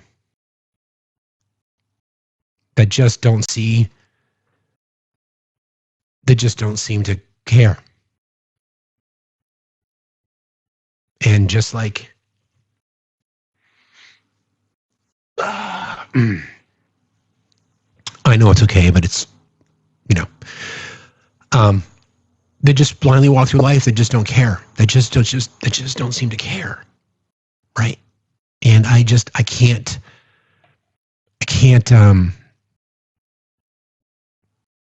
It's hard to break through, and I know we have. I know we have. I saw somebody made a comment before that they felt motivated by what Crow and I were talking about earlier, and they're going to start a food drive at their office, and I think it's great. I think that's amazing, but it's got to be bigger than that, right? It's just got to be bigger. We just got to do more to help people. We just got to do more. And I can't every single day Sure, we joke around with our backgrounds, but it's kind of the point, right? It's kind of the point. We have elected officials in our government now that are protecting predators, people who've assaulted kids, like young girls and young boys. And there's so many people in our government now, in our citizenry now, that just don't seem to give a fuck. Not only the people that voted for him, but the people who are just not engaged in democracy. They just don't seem to care. People are starving. 47 million Americans are food insecure, not knowing where their next meal is going to come from. How can people not care about that? Mods, can you get PK the fuck out of here? I'm so tired of his bullshit. Thank you. Like, what the fuck? It's just one of these things that it's the same thing after another, over and over again. It doesn't need to be like this. It just doesn't. It doesn't need to be like this. So, for empaths in particular, right? We feel it more than ever because we always feel like we've got to pick up the empathy ball and run with it because so many people don't. And then I hear people like Crow who fucking gets it. And you can hear it in his voice when he talks. And then you hear people who are frustrated that they can't do more, that they want to do more. Then you hear people like Danny who is firmly engaged, knowing what's at risk. And then there's other people that just don't give a shit. That just don't give a shit. You either have empathy or you don't. Okay? I don't know.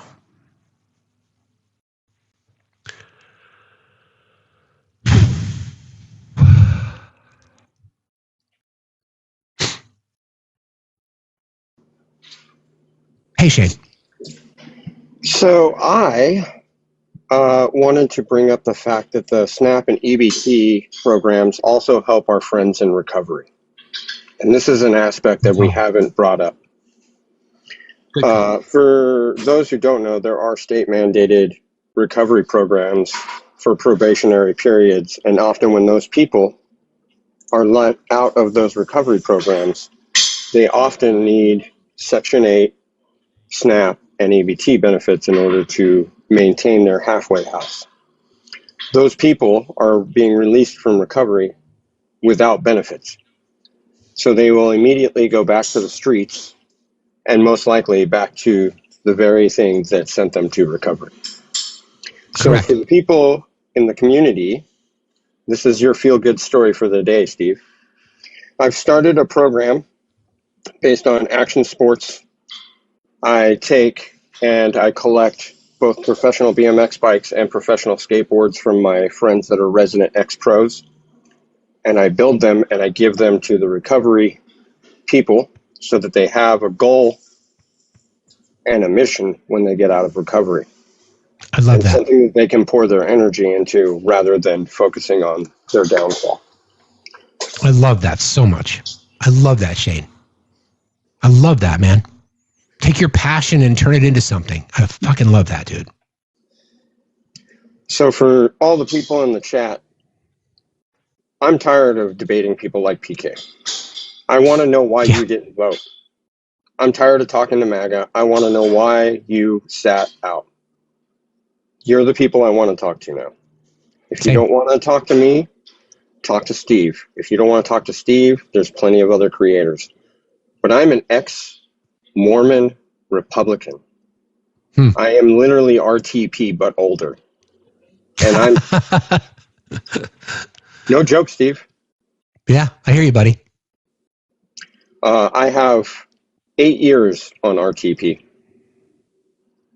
I'm 8 years farther along in my deconstruction than he is. But what I want to say to the non-voters, and I know you're in the chat, my DMs are always open. I want to know why you couldn't understand policies or the amount of pain that was going to come if this administration was to actually take office. And again, I'm not a massive creator, man, but I'm hella smart. And I'm hella patient. You are. And I've done the due diligence to break down policies into a mundane level to where you can understand it. So do me a favor, you non-voters. Talk to me. Talk to me. You see me on a live, come talk to me. There isn't much I don't know. And if I don't know it, I'm pretty sure I know somebody who does. So come talk to me. You're a good man, Shane. I appreciate that, bud. And I think those are the kinds of things that would inspire others to do more. So thank you for sharing that with us. I appreciate you. You're a good man. Love you, Steve. You too, buddy. See you later.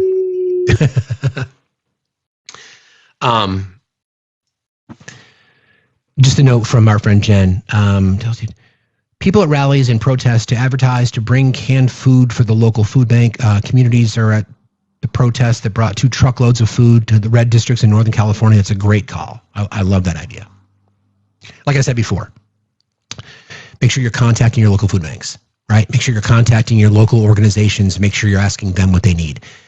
Take advantage of your generosity and your giving spirit, right? But make sure you're doing what they need. And there's little things that are forgotten about, like hygiene products for women, and even toys and games and things like that. I mean, canned goods are easy. Most grocery stores, in fact, here's something you can do. There's local independent grocers around me, and they're unlike the larger conglomerate and or larger regional grocery stores. Those independents are referred to as IGAs, right? And there's one in particular that I shop at, and I remember last year there was not a donation box for canned goods, and I just happened to ask them. I said, "Have you guys ever thought about putting on a donation box?" And they do it now. So something like that. So if you recognize like a little local establishment or a local general store or just a local grocer, just ask them, "Hey, I'd be glad to help put out a donation box." And that way it's out all year, right? And then you can work with your local food bank, or you can work with your local, whatever it might be. I know Texas is big on Friday Night Lights and local sports seasons. Maybe you can work with one of the universities and or the high schools or the middle schools and ask them, can we do a food drive? This is what it's going to take, friends. This is what it's going to take. We have no choice because we have to pick up the slack for others. So that would be something you can maybe try to do. So I appreciate that. I have a bunch of shit I want to talk about today, but I'm going to pass, and I'm just going to hear from people. So let's just do that. Everybody keep tapping and sharing, please. I appreciate it very much. Good morning, Meg. How are you? Good morning, Steve. I'm well. How about you? Doing okay. Thanks for asking. Yeah, I understand. I'm really not well. I guess it's just human response. I am a potter, and I do an empty bowls every year. And what we do is get potters from the region to donate bowls. And we go to a shelter where we have chefs, professional chefs come in and create soup and noodle dishes. And you come in, you buy the bowl, you have a meal, and all the money that we raised with the empty bowls goes to the pantry that we're at. So I think that if you see one of these in your neighborhood going on in empty bowls, please go and support this, because I think it's a very good thing to do. Also, I am a Lutheran, and I'm not a practicing Lutheran, but there is a good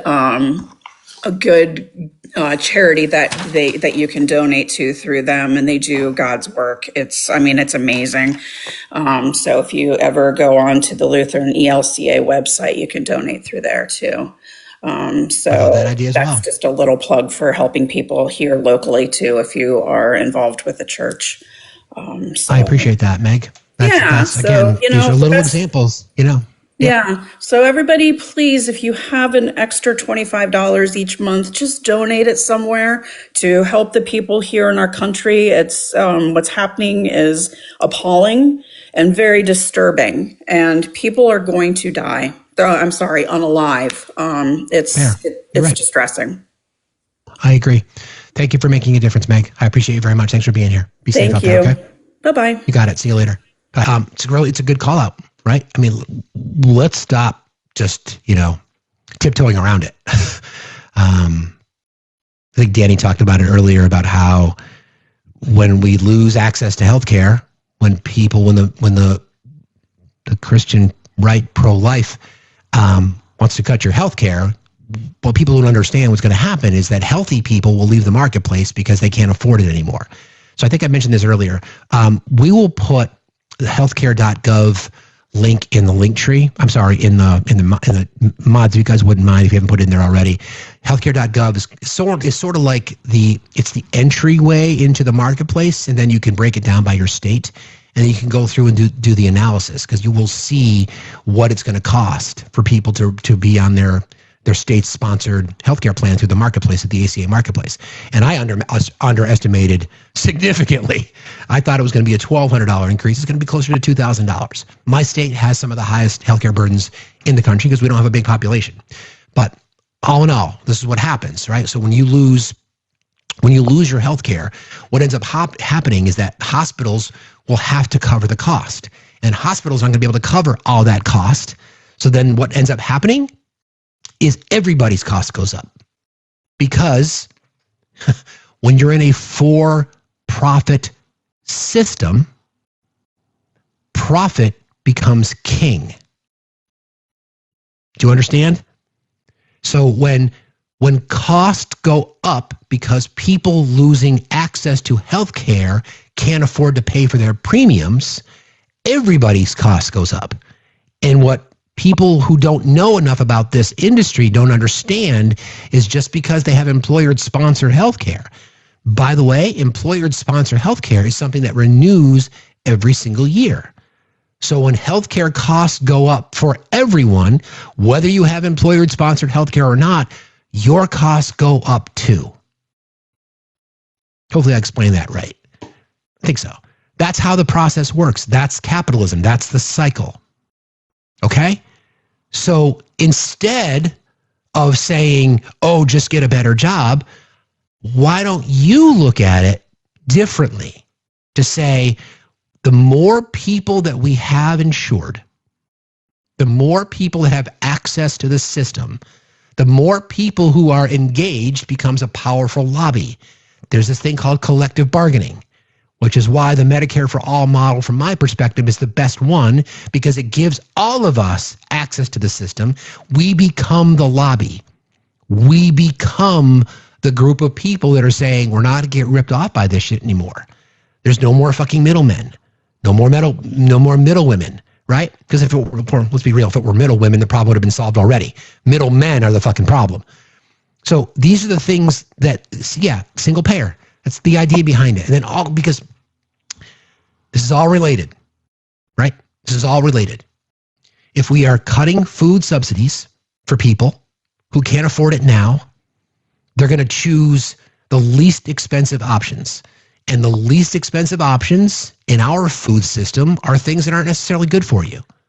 So you can't eat well if you don't have access to the money that it takes to afford good food, which then does what?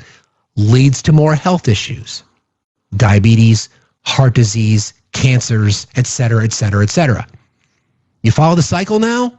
You see why they're all interconnected? It's the same billionaire class, right? So I'm going to change the background because I think it's appropriate now. And I'm sick of head. It's like this model, right? Why do we protect billionaires and not their victims? Not only victims of SA and abuse, but the system itself. We continue to prop up the billionaire class through tax breaks and subsidies and everything else, and every possible tax loophole there is, and that these predators sit at the top of the capitalism bubble. What was it? I forget the actual numbers, but we discussed this the other day, that like the top 400 people in our country have $9 trillion in wealth combined, and 48 million households, 48 million Americans are food insecure? Yes, Danny. How do we, that's the criminal nature of this. Yes, hi. Hey, just wanted to make one distinction when you talked about having a for-profit healthcare system. I want everybody to understand that absolutely includes nonprofit hospitals.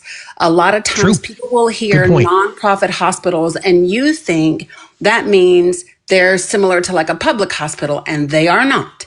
They are definitely for profit. You can, if you go to ProPublica's Form 990 search, you can see how much profit and how much your CEOs are being paid at those hospitals and within those healthcare systems.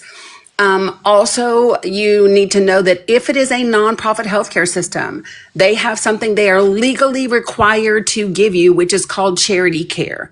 And most of them, what that means is that even if you are up to 225% of the— Can you do me a solid real quick? Can you drive for a second? I got to take a quick break. I'll be right back. Okay, I'll be right back.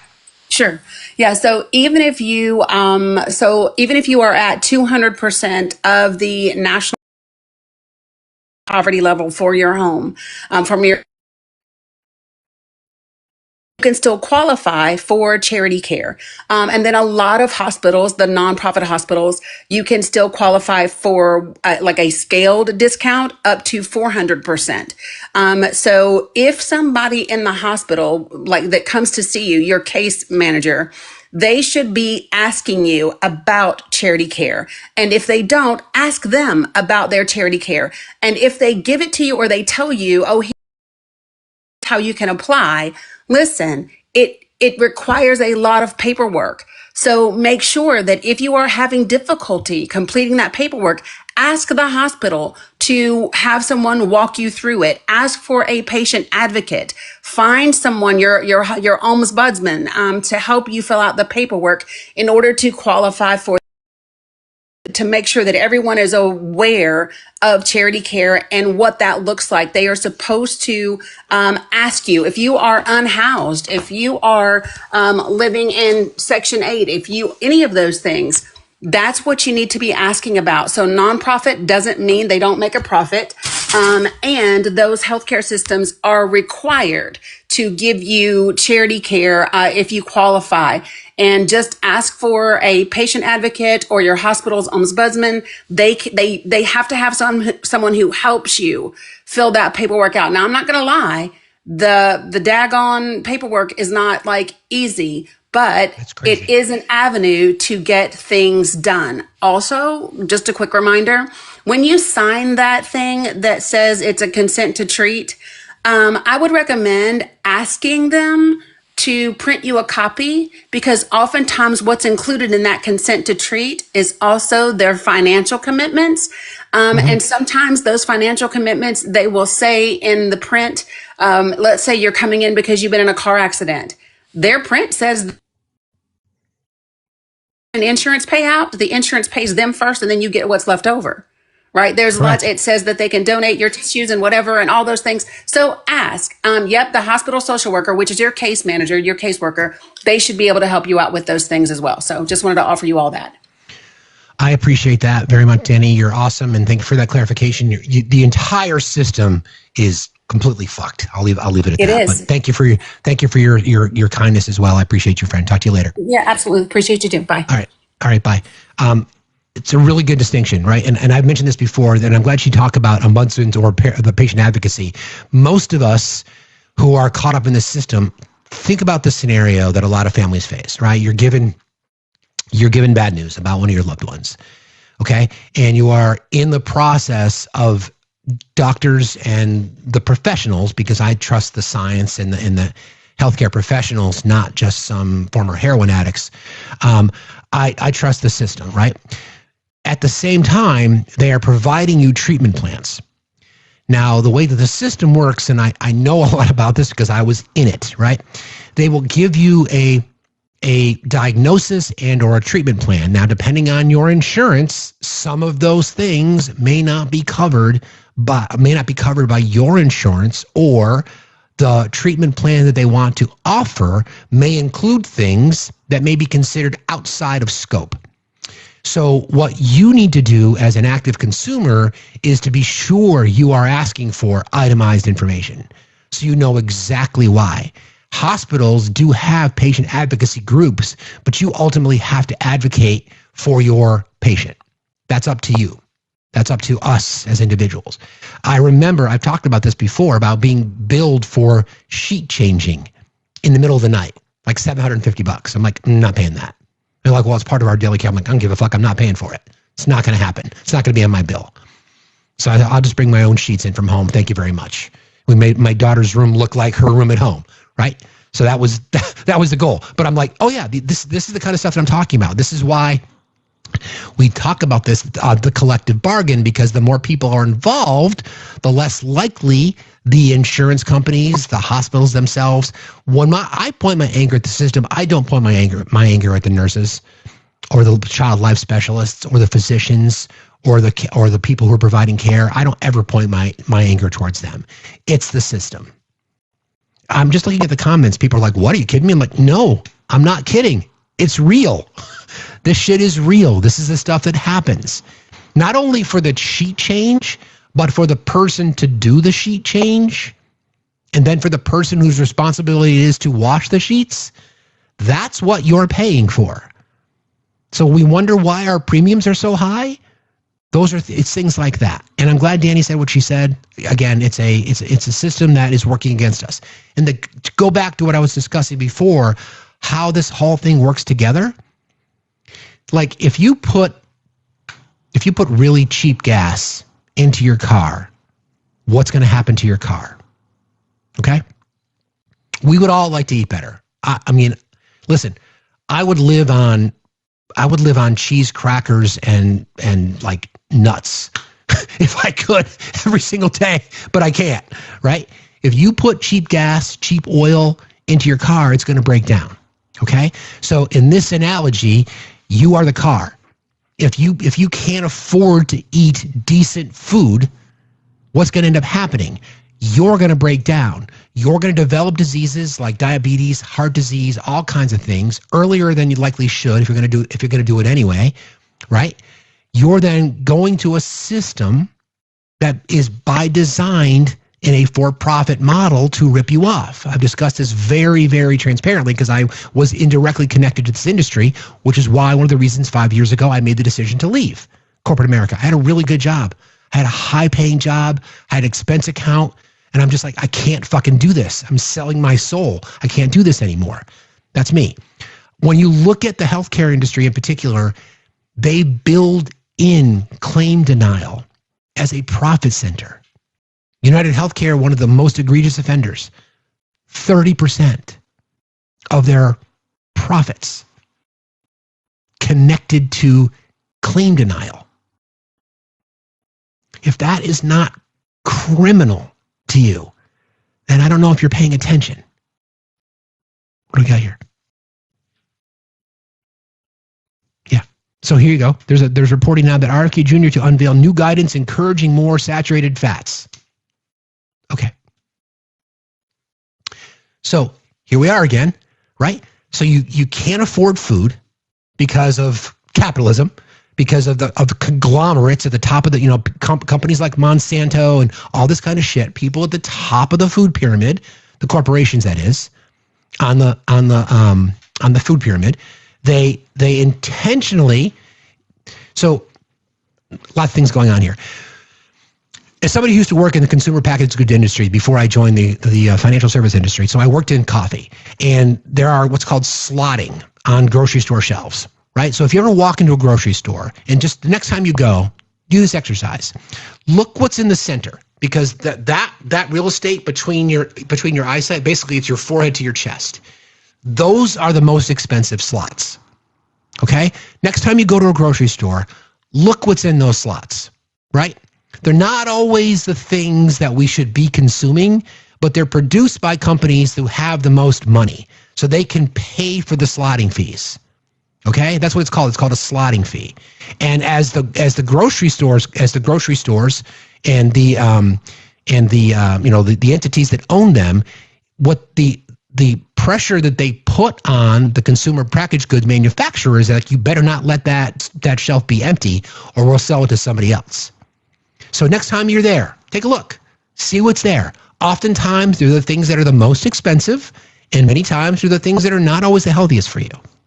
So it's like, that's part of the strategy.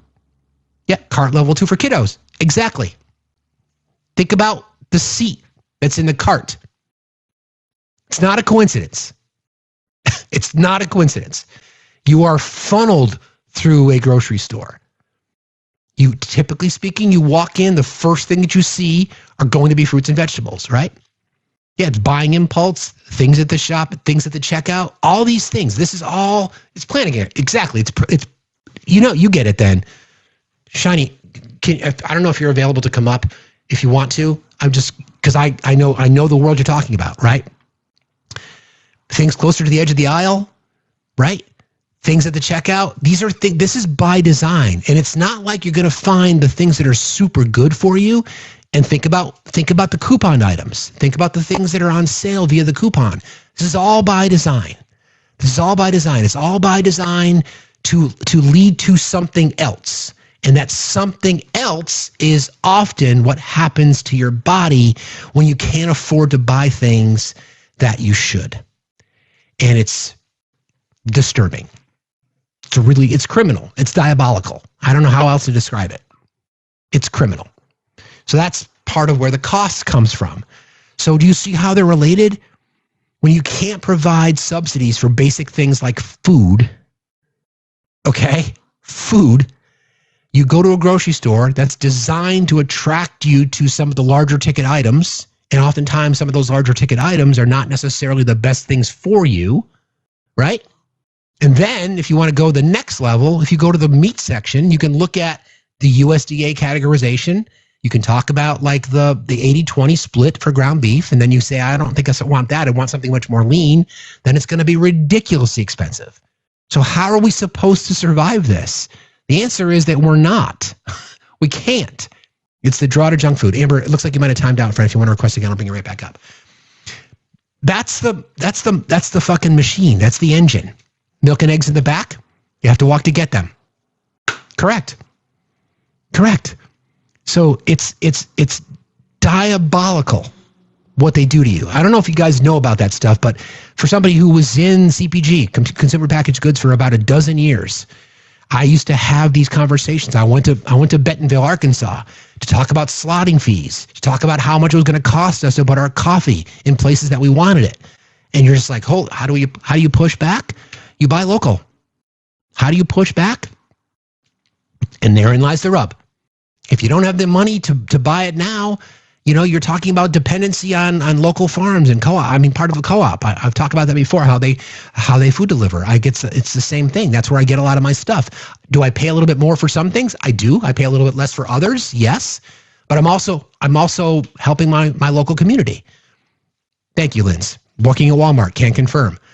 So it's like this is the system that we live in, driven by oligarchs, driven by capitalists who are getting benefited through tax subsidies while they're ripping you off at the store.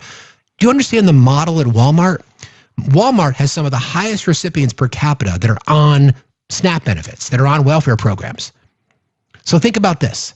They're not paying their employees enough. They're paying their employees so little, it forces their employees to use government subsidies. And then where do they spend their government subsidies? Right back at Walmart again. That's the ultimate double dip. Why the fuck are we letting billionaires off the hook every day? Why?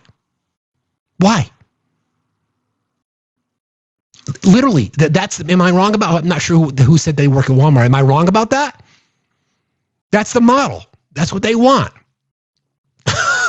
You're right. They are the largest corporate welfare subsidiary, or benefit from more subsidies than any other corporation or country because of their model. Thank you for confirming that, Linz. Because of their model. So we're going to pay our employees cheap ass wages. They're going to be forced to go on programs like SNAP. And then where do they spend their money? They'll spend their money back at Walmart. That is diabolically criminal. You're right. And then make it worse. Walmart gets a subsidy for having the amount of employees that they have on government assistance. It's a triple dip. And you're right. And then they want to fire people for organizing. It's crazy. What the fuck are we doing? This is the shit that happens every day. And we just walk around like blind to it. Hi, Amber. Hello. How you doing? I'm doing all right. I don't want to derail what you're currently talking about. It's all right. But was it Crow who came up and said about people who are recovering from substance use disorder? Was that him? Shane. I think it was Shane. Okay, Shane. I'm really glad Shane brought that up. Do you mind if I tell a story real quick? Go, please do. Okay. So, a lot of people, I'm going to try really hard not to cry, but you know what? If I do, I do. Who cares? I got you. A lot of people on TikTok know a lot of my story. But there's one thing that I've never talked about on lives before, and that is my twin sister. My twin sister is an alcoholic.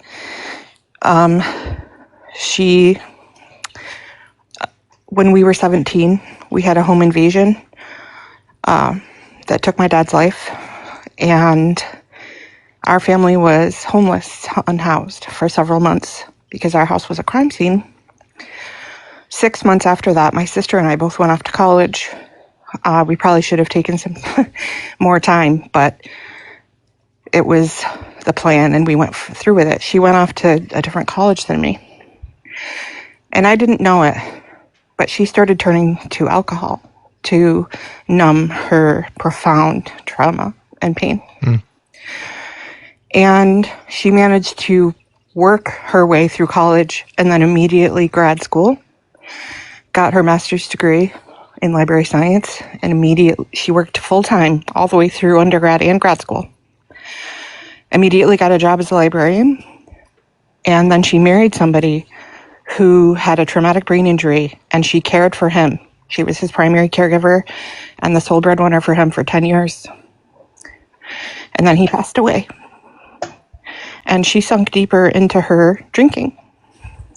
She still managed to have a 15-year-long, very successful career. She climbed the ladder quickly. She was the president of the North Country Library System in Tompkins County. And at a certain point, she just reached a peak of her trauma and depression. And she started drinking more, and she lost her job and her home and her cars. And she sunk into a period of about 10 years where she was at times unhoused, other times with friends or whatever. And then she got married again, and 5 years later, he passed away. And she sunk even deeper. And she was just not able to get out of that. She was so grief-stricken and so traumatized. She spent a couple years on the streets or on people's couches in really bad situations. She went to treatment several times. It failed. She came to live with me. I thought maybe I could help her. I didn't help her. She lived with me for about 18 months, and unfortunately, enabling an alcoholic doesn't help them. But I didn't want my sister to die on the streets, so it was a very hard thing. She fell down my basement stairs one day, and she suffered a brain bleed, a brain aneurysm. And thank God I had the wherewithal that she should go to the ER. So she went to the ER, and it turned out that she had to have an emergency craniotomy brain surgery. That was 1 year ago.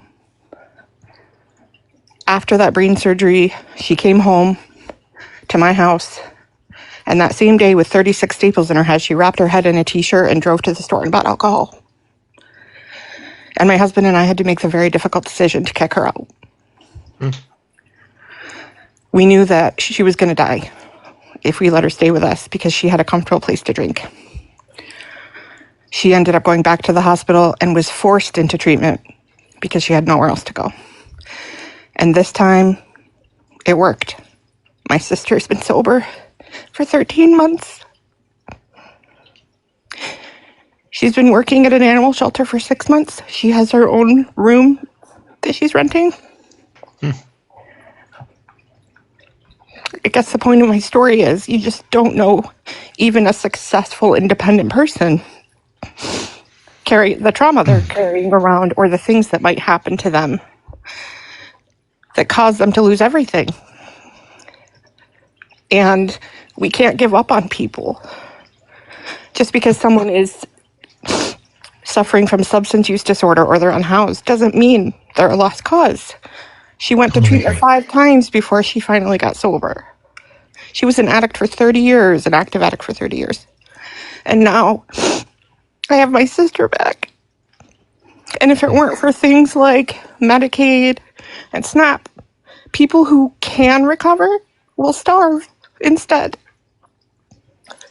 I just want people to remember the things that my sister's been through and how long it took her to get better, but those programs helped her recover, and now she's independent and making her own money and working.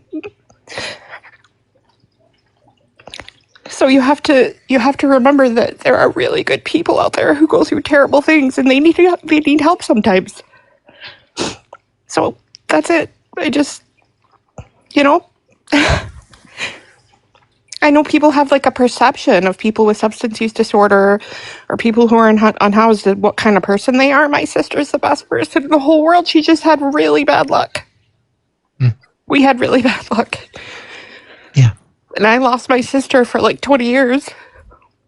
We were planning her funeral, and now she's back because she had help, and now she's independent. So it can happen. We can't give up on people. That's right. Every life is worth saving. So I just wanted to share that for people who just don't know the kind of people that might need these things. They've been through a lot.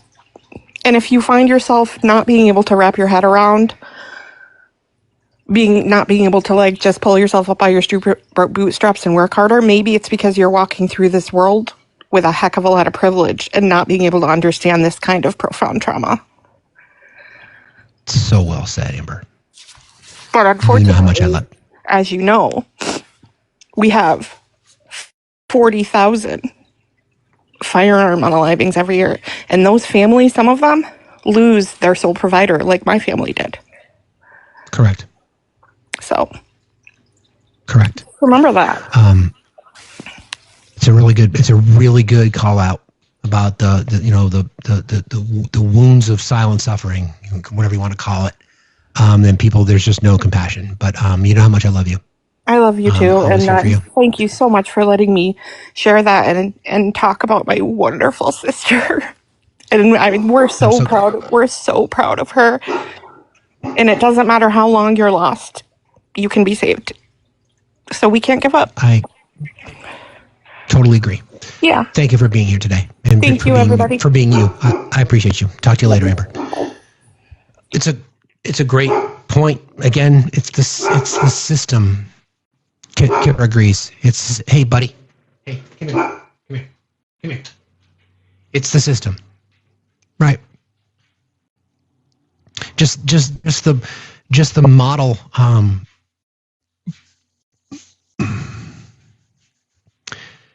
The model that we have built here to benefit the people who don't need the benefits. And it just perpetuates across the board. We demonize everyone that we can. Our system demonizes anybody that would take any profit from their hands. Including, here, hold on a second. Flipping Huntsville, why are you so triggered by it? Thank you for proving my point.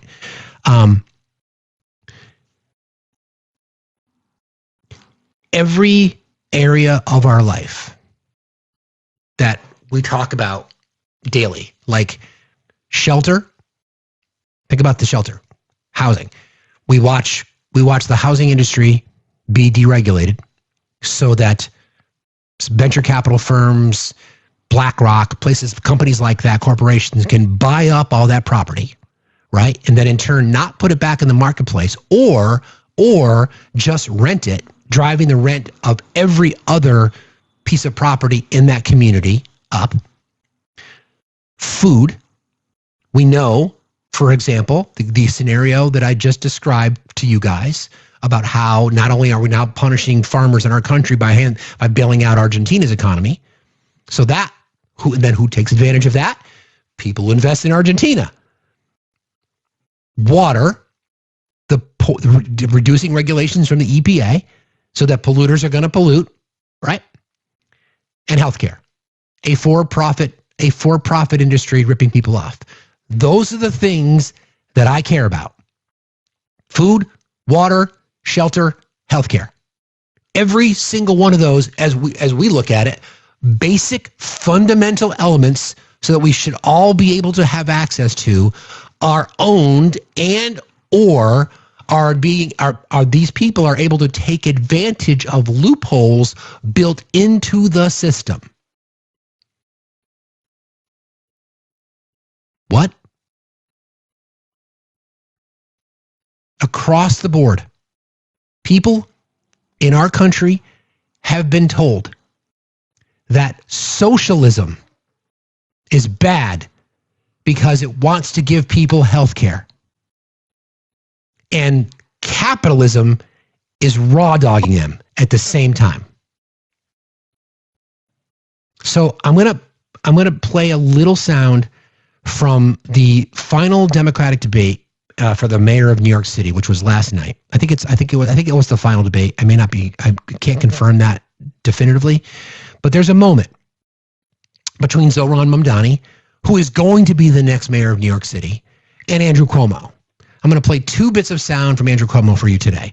The first one I'm going to play is he sat down with Stephanie Ruhle on MSNBC, and the way in which he answers questions is the reason we hate politicians so much. So here's this is the first sound. This is from his appearance with Stephanie Ruhle on MSNBC. Opponent Zohran Mamdani believes that Trump is helping you. You share a lot of his same donors right now. There are a lot of New Yorkers who are very excited about your campaign, who are also very excited about Donald Trump. Don't tell me that's not true. Are there New Yorkers who gave money to me and gave money to Donald Trump? Of course. Of course. Why is that an of course? Well, why not? If you are a New Yorker, you know Donald Trump, you know me. Many of them would give money to Donald Trump and give money to me. And money. Why? What do you and Donald Trump share in common? We're New Yorkers. They know me, they know him.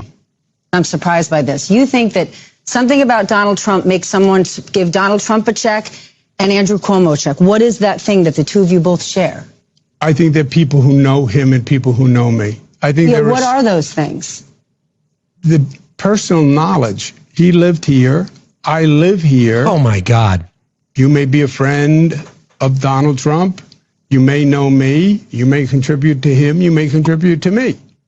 The truth is, this is a city that rejected him as a business person and a politician and a human. Yep. So then let's go to Mr. Mamdani, because this is how I would expect people to call truth to power. And he was unapologetic about it. And here you go. 2021, 13 different women who worked in your administration credibly accused you of sexual harassment. One of those women, Charlotte Bennett, is here in the audience this evening. You sought to access her private gynecological records. She cannot speak up for herself because you lodged a defamation case against her. I, however, can speak. What do you say to the 13 women that you sexually harassed? If you want to be in government, then you have to be serious and mature. The cases were dropped, right? You know that as a fact. So everything you just said was a misstatement, which we're accustomed to. Everything that I stated was a misstatement? Yes, because the cases were dropped. In 2020, another thing that Donald Trump and Andrew Cuomo have in common: sexually assaulting women and then blaming the women. He did, in fact, try to get gynecological examination information from one of the women that made credible claims against him for his sexual assault. So, no. We see you, Andrew Cuomo. We see you. We see you. So, what do you know? Donald Trump and Andrew Cuomo getting money from the same donors, including people like Stephen Ross, who's a massive funder of the Trump campaign. So New Yorkers, right?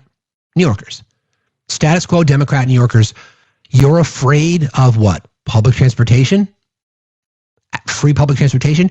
There was a study done when he was in the legislature, about how, or the city council, because one of the things that he wants to do is offer free public transportation. And of course, the right, and status quo Democrats trying to say, well, if you do that, it's going to make the houseless population worse. In fact, it made it better. So one of their arguments is that they want rent control. So if you don't want rent control, then vote for Andrew Cuomo. And watch your prices go up and up and up. And again, like we just discussed, feeding the fucking beast. Feeding the beast. All over again. The same fucking cycle. Here we are. And you're afraid of what? Rent control? And once again, you hear people like Mr. Wonderful, Kevin O'Leary, saying, well, if you put a communist in charge of New York, then the billionaires are going to leave. I'm like, okay, there's the fucking door. Knock yourself out. You can fucking leave, then potentially that would mean rents would come down a little bit because you'd leave.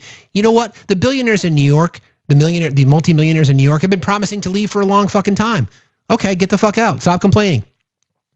Get the fuck out. See ya. No problem.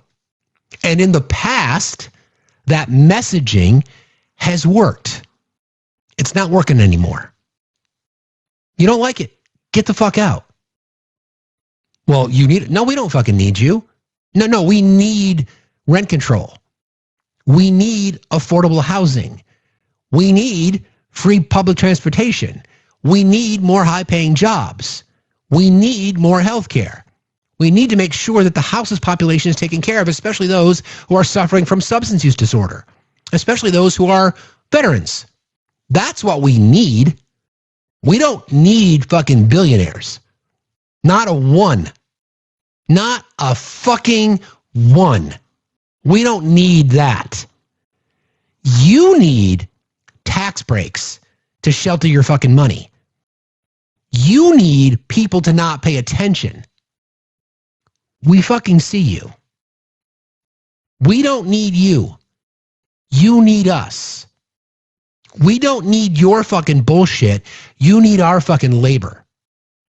We don't need your fucking corruption. We don't need that at all. We don't need any of it. None of it. My new political affiliation is a nihilistic progressive. And I'll start with the fucking billionaires. Get the fuck out of my way. I'm going to give the keys to the matriarchy and let them run the shit. They'll fucking clean it up in no time. And then you'll be knocking on the fucking door again saying, let me in. And the queens will be like, nope, you had your fucking chance. Get the fuck out. Seriously. That's what I want. That's what most people would want. But because of the fucking machine, we have been told collectively that brown people are the threat. That black people are the threat. That immigrants are the threat. That educated people are the threat. That poor people are the threat. And at the top of the list, women. That women are the threat. I would agree. Women are the threat to these motherfuckers. I would agree with that. I would agree with that.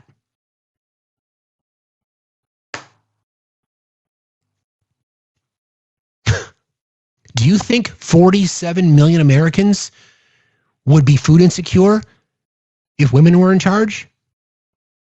Nope. Do you think we would have tens of millions of Americans not covered by health care if women were in charge?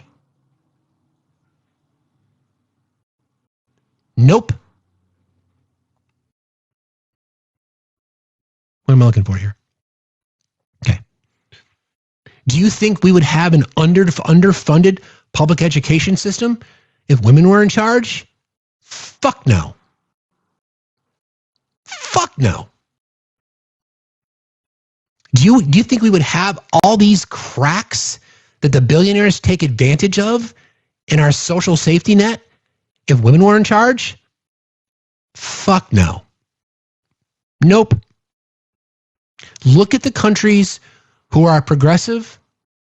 Look at the countries who prioritize their citizenry. Who is in charge?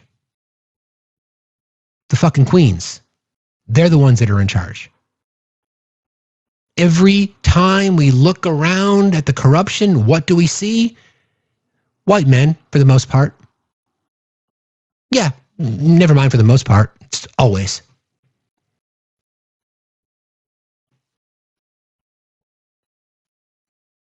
The only argument against it from conservatives is fear.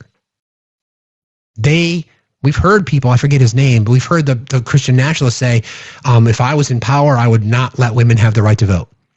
Because if women had the right to vote, we wouldn't have, because if we continue down this road, we won't have Christian nationalism in 10 years, 20 years. Yeah. Exactly, Winterborn. Look at Finland. Happiest country on earth. Their entire legislature are women, or the majority. I'm not sure if it's everybody, but the majority are women. Again, what would be the priority? The priority would be the things that are the most important, like making sure that 47 million Americans are not food insecure. I would love to have the day when we have Madam President and a cabinet that is stacked with fucking queens and our congressional bodies dominated by women. I hope the fuck I live long enough to see that, because that's what I want. That's what you should want too. People who want progress, in my experience, you put a mountain in front of women and they'll not only climb that motherfucker, but they'll do laps around it, come down the other side, and then just for shits and giggles, do the same thing again. Am I wrong? Nope, I'm not. I'm not. Do you think we would have armed ICE agents? Well, Kristi Noem happens to be in charge of that, but that may not be the best model. But if we had a competent, someone who's not a fucking simp to the administration, do you think we would have ICE agents separating families? Do you think we would be remodeling the East Wing to put a fucking ballroom in? I don't think so. I don't think so. I don't think so. I would appreciate some matriarchal petty. That I would enjoy. I would enjoy the trolling from the matriarchy. That would be fantabulous. Is that even a word? Sure, it is for today. Basic human elements of survival. Shelter, food, water, healthcare. Pro-life Christians in America don't give a fuck about any of those things. Their response is pull yourself up by the bootstraps, field dress your own deer.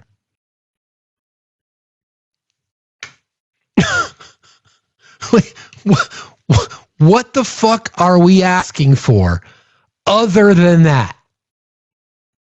Is that such a stretch? Is it such a fucking mountain to climb to want everybody in our country to have the 47 million people under conditions now before the SNAP benefits expire? Because it's going to be more. Is it such a stretch to ask a nation that just sent $40 billion to Argentina to instead make it truly America first and say, you know what? It's unacceptable to have any child starve. Anybody, any human being. I don't care who they are. And I've said this before. Hunger does not give a fuck who you vote for. Cancer, heart disease, does not give a fuck who you vote for. Your own health demise does not give a fuck who you vote for. So if you care about those things, then prove it. It's really simple. Just fucking prove it. Prove it. Hello. Bully, how are you? Hi there. How are you today? I'm good. How are you? Fine, thank you. What's on your mind? Okay, so 2 really quick things and then I have to run out the door. So based off of the topic you just said, I don't know how you feel about sharing other TikTok information here, but there's a woman I follow on here. Her name is Chantel Hyde. She wrote a book about evolution revolution, and it's basically how we're going to use matriarchy to change the systems and how individual women can reach out to their community and do more and not rely on our government to change the system. We have to do it from within. She's amazing. Love it. She's Canada's #1 dating coach, but she is so much more than that, more than just dating. It's relationships in general and how to evolve. She's going to have an event on Saturday on the 25th. And basically she is going to hopefully get this as a documentary on Netflix. That's the plan. So look out for that. evolutionrevolution.com is the person who is filming it. I told so little background, and I'll try to make it as quick as possible.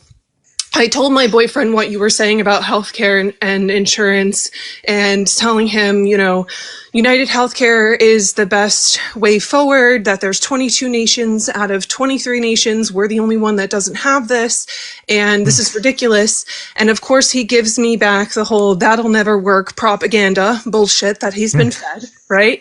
And that was on Monday. Also, this is the first time he's ever voted, and he's about to be 32, just FYI. And he did vote for Kamala, not a Trump person by any means. But he just never voted before because he didn't have a woman to tell him that you need to fucking vote. But anywho, so I told him that on Monday because you had shared all the information about the health insurance, and I told him I'm scared because I'm on Fidelis, which is like Medicare or whatever the heck it is. And that I'm scared that I'm not going to have health insurance at all. He's worked for IBM, which is a major corporation. I'm sure you know of it. And he's worked for them for 8 years and had health insurance with them that whole entire time. Last year, his deductible went up, fine, whatever. He's never had to pay for his health insurance. And on Tuesday, they told them that everybody is now going to have to pay $30 a month. So they're already prepping for the government to come back and say, nope, everything's going to increase. So it is going to affect everyone. And he didn't understand that. And he finally told me I was right on Tuesday when I said your health insurance is also going to be affected. He did not understand what the hell that meant. So wake up, people. Everybody's. Wake up. Yep. That's a major corporation. And $30 is not a lot. But who the hell knows how much it's going to go up? And it's just a reflection of everything else. Yeah, you're right. I appreciate you jumping in today, Blooming. Thanks for being here. Thanks for your passion. I appreciate you very much. You have a good day. Be safe out there. Something to that point. So before we were even talking about the subsidies going away, the article that I talked about before, again, if you go to healthcare.gov, and we'll post the article, it's from the New York Times, our costs across the board are going to go up 18%. Okay, so that's just, again, because gotta feed the beast, right? So that's 18% across the board. So that's the average healthcare increase for all of us, whether it be through private insurance, employer sponsor, whatever it might be. So that's 18%. Then, if you talk about removing of the subsidies, that's where it comes in. So I miscalculated, grossly miscalculated. It's likely my insurance is going to go up almost $2,000 a month. That's just the way it goes. That's what people are fighting for. Now, hopefully today people can understand why all these things are intertwined. Because families in the richest nation in world history are going to be looking at their health care bill, their food bill, their car payments, their rent, and their mortgage. How many of you could absorb an additional $2,000 a month out of the blue?